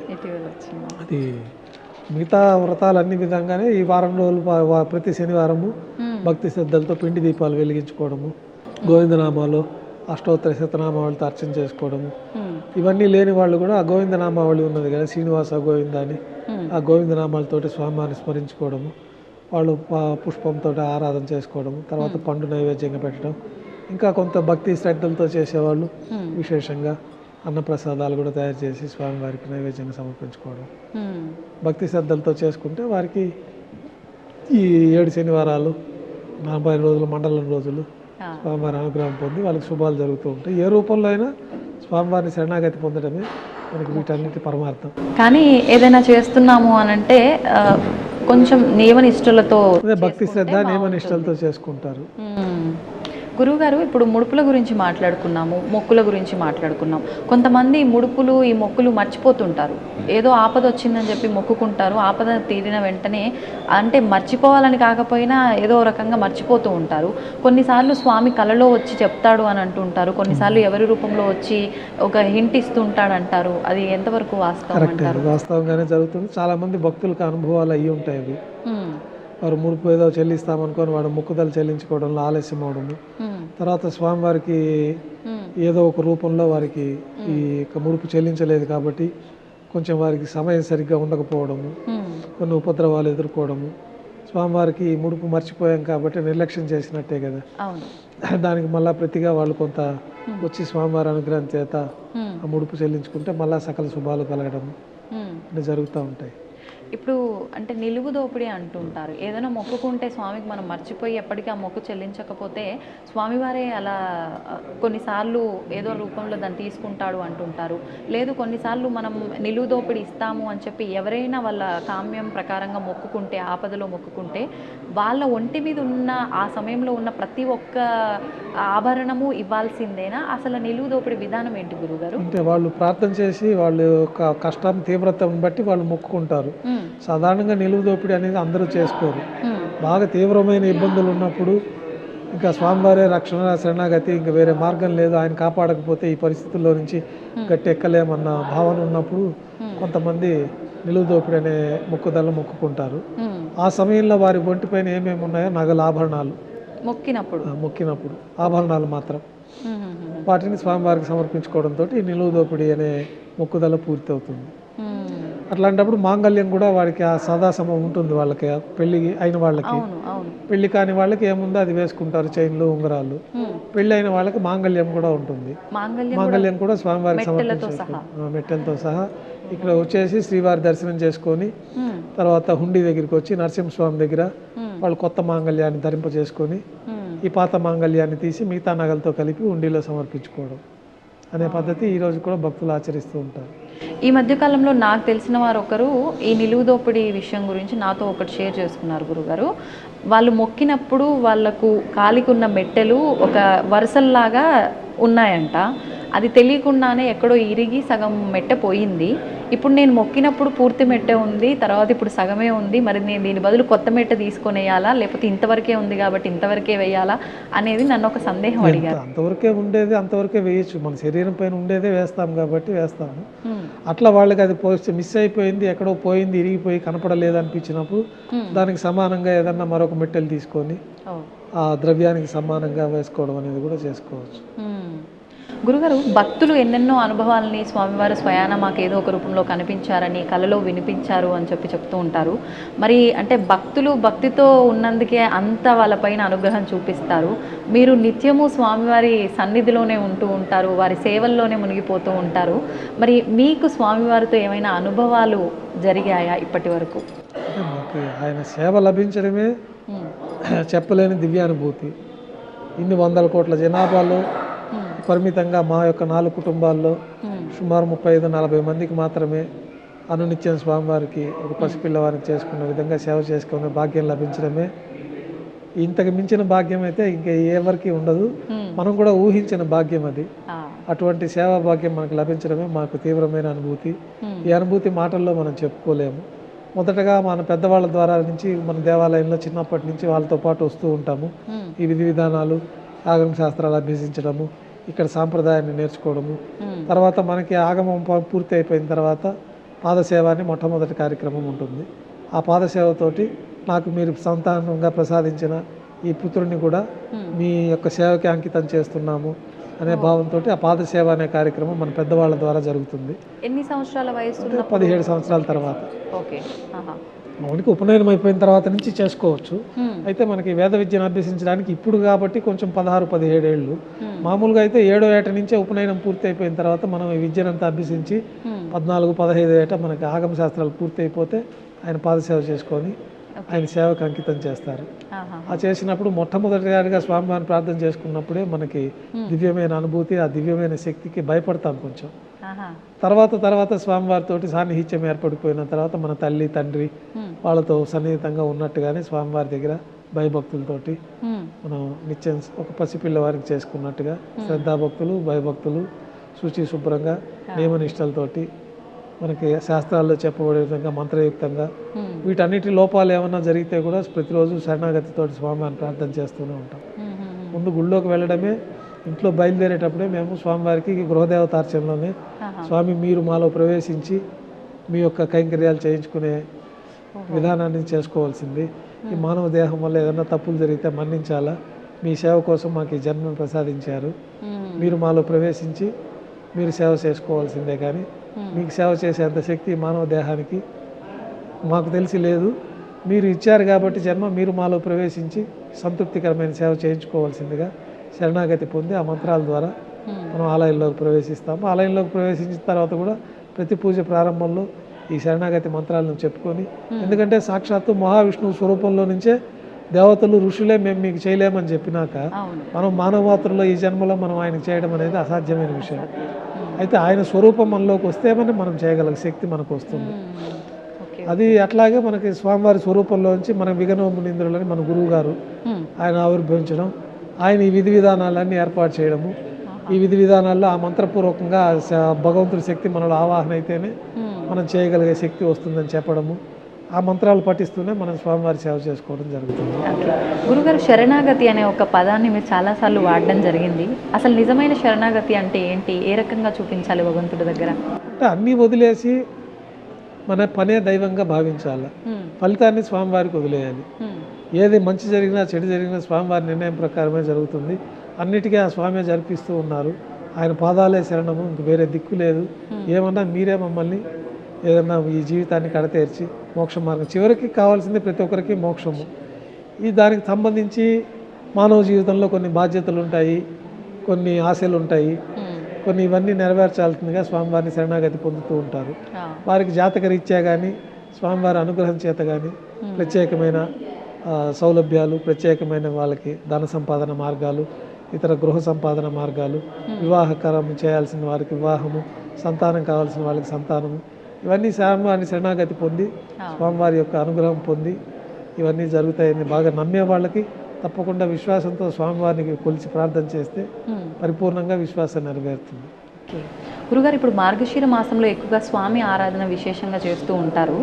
ఎక్కువగా ఇబ్బందుల్లో ఉన్న వాళ్ళకి ఏ రకంగా అయితే, అంటే క్షేత్ర దర్శనాలు ఇవన్నీ పక్కన పెడితే వాళ్ళకు వాళ్ళు స్వయాన స్వామికి ఏ రకంగా ఆరాధన చేసుకుంటే బాగుంటుందంటారు? ఇంట్లో మన గృహదేవతార్చనలో చేసుకోవచ్చు. ప్రతిరోజు క్షేత్రాలకే వచ్చి ఆరాధన చేయాల్సిన నియమం ఎక్కడ మనకు ఆగమ శాస్త్రంలో కూడా చెప్పలేదు. గృహదేవతను మనం తదాశరణ కోడి మన ఈ స్వరూపాన్ని పెట్టుకొని వాళ్ళ కులదేవతలు ఉంటారు. కొంతమందికి శివుడు ఉంటారు, కొంతమందికి విష్ణువు ఉంటారు, కొంతమందికి సుబ్రహ్మణ్య స్వామి అంటారు, కొంతమందికి కాళీ అంటారు, కొంతమంది గ్రామ దేవతలు ఉంటారు, కొంతమందికి కృష్ణుడే మూలంగా ప్రధానంగా చేసుకుంటూ ఉంటారు. వారి కులదేవతనికి వాళ్ళు శ్రద్ధాభక్తులతో చేసుకోవడం వల్లనే పరిపూర్ణమైన ఫలితాలు ఉంటాయి. క్షేత్ర దర్శనం వల్ల మరింతగా అదన ఫలితాలు ఉంటాయి. ఇప్పుడు ఎక్కువగా ఆలయంలో కాస్త క్యూ లైన్లో ఎక్కువసేపు ఉండాల్సి వచ్చినా, ఏ రకంగా ఉన్నా కూడా ఆ క్షేత్రంలో ఎంటర్ అయిన దగ్గర నుంచి ఇంటికి వెళ్ళే వరకు గోవిందా గోవిందా అనే నామమే ఎక్కువగా వినిపిస్తూ ఉంటుంది ప్రతి ఒక్కరి నోట్ల. అంటే ఎందుకని ఈ గోవింద నామం ఎందుకు వచ్చింది గురుగారు అసలు? అంటే దీని వెనకాల ఏదో ఆంతర్యం ఉంది అని చెప్పి విన్నాను. ఈ గోవింద నామస్మరణ చేతనే సకల పాపాలు తొలగిపోతాయి అన్నది మనకి ఆ గోవింద అనే ఒక శబ్దానికి అర్థంగా ఉంటుంది మనకి సంస్కృతంలో. కాబట్టి గోవిందాన్ని ఎలుగెత్తి ఆ గోవిందుని స్మరిస్తే సకల పాపాలు తొలగిపోతాయి, స్వామివారి పరిపూర్ణ అనుగ్రహం ఉంటుంది. అందరికీ మంత్రాలు తెలియవు. ఈ శరణాగతి మంత్రాలు ఇతరత్ర అష్టోత్తర శతనామావళి సహస్రనామావళి అందరికీ చెప్పలేరు. కాబట్టి ఈ గోవిందనామ స్మరణ చేతనే యజ్ఞయాగాదులు చేసిన ఫలితం కలుగుతుందని మనకి పురాణాల్లో చెప్పబడి ఉంది. అందువల్లే నిత్యం భక్తులు ఆ గోవిందనామ స్మరణ చేతనే స్వామివారి అనుగ్రహాన్ని పొందుతూ ఉంటారు.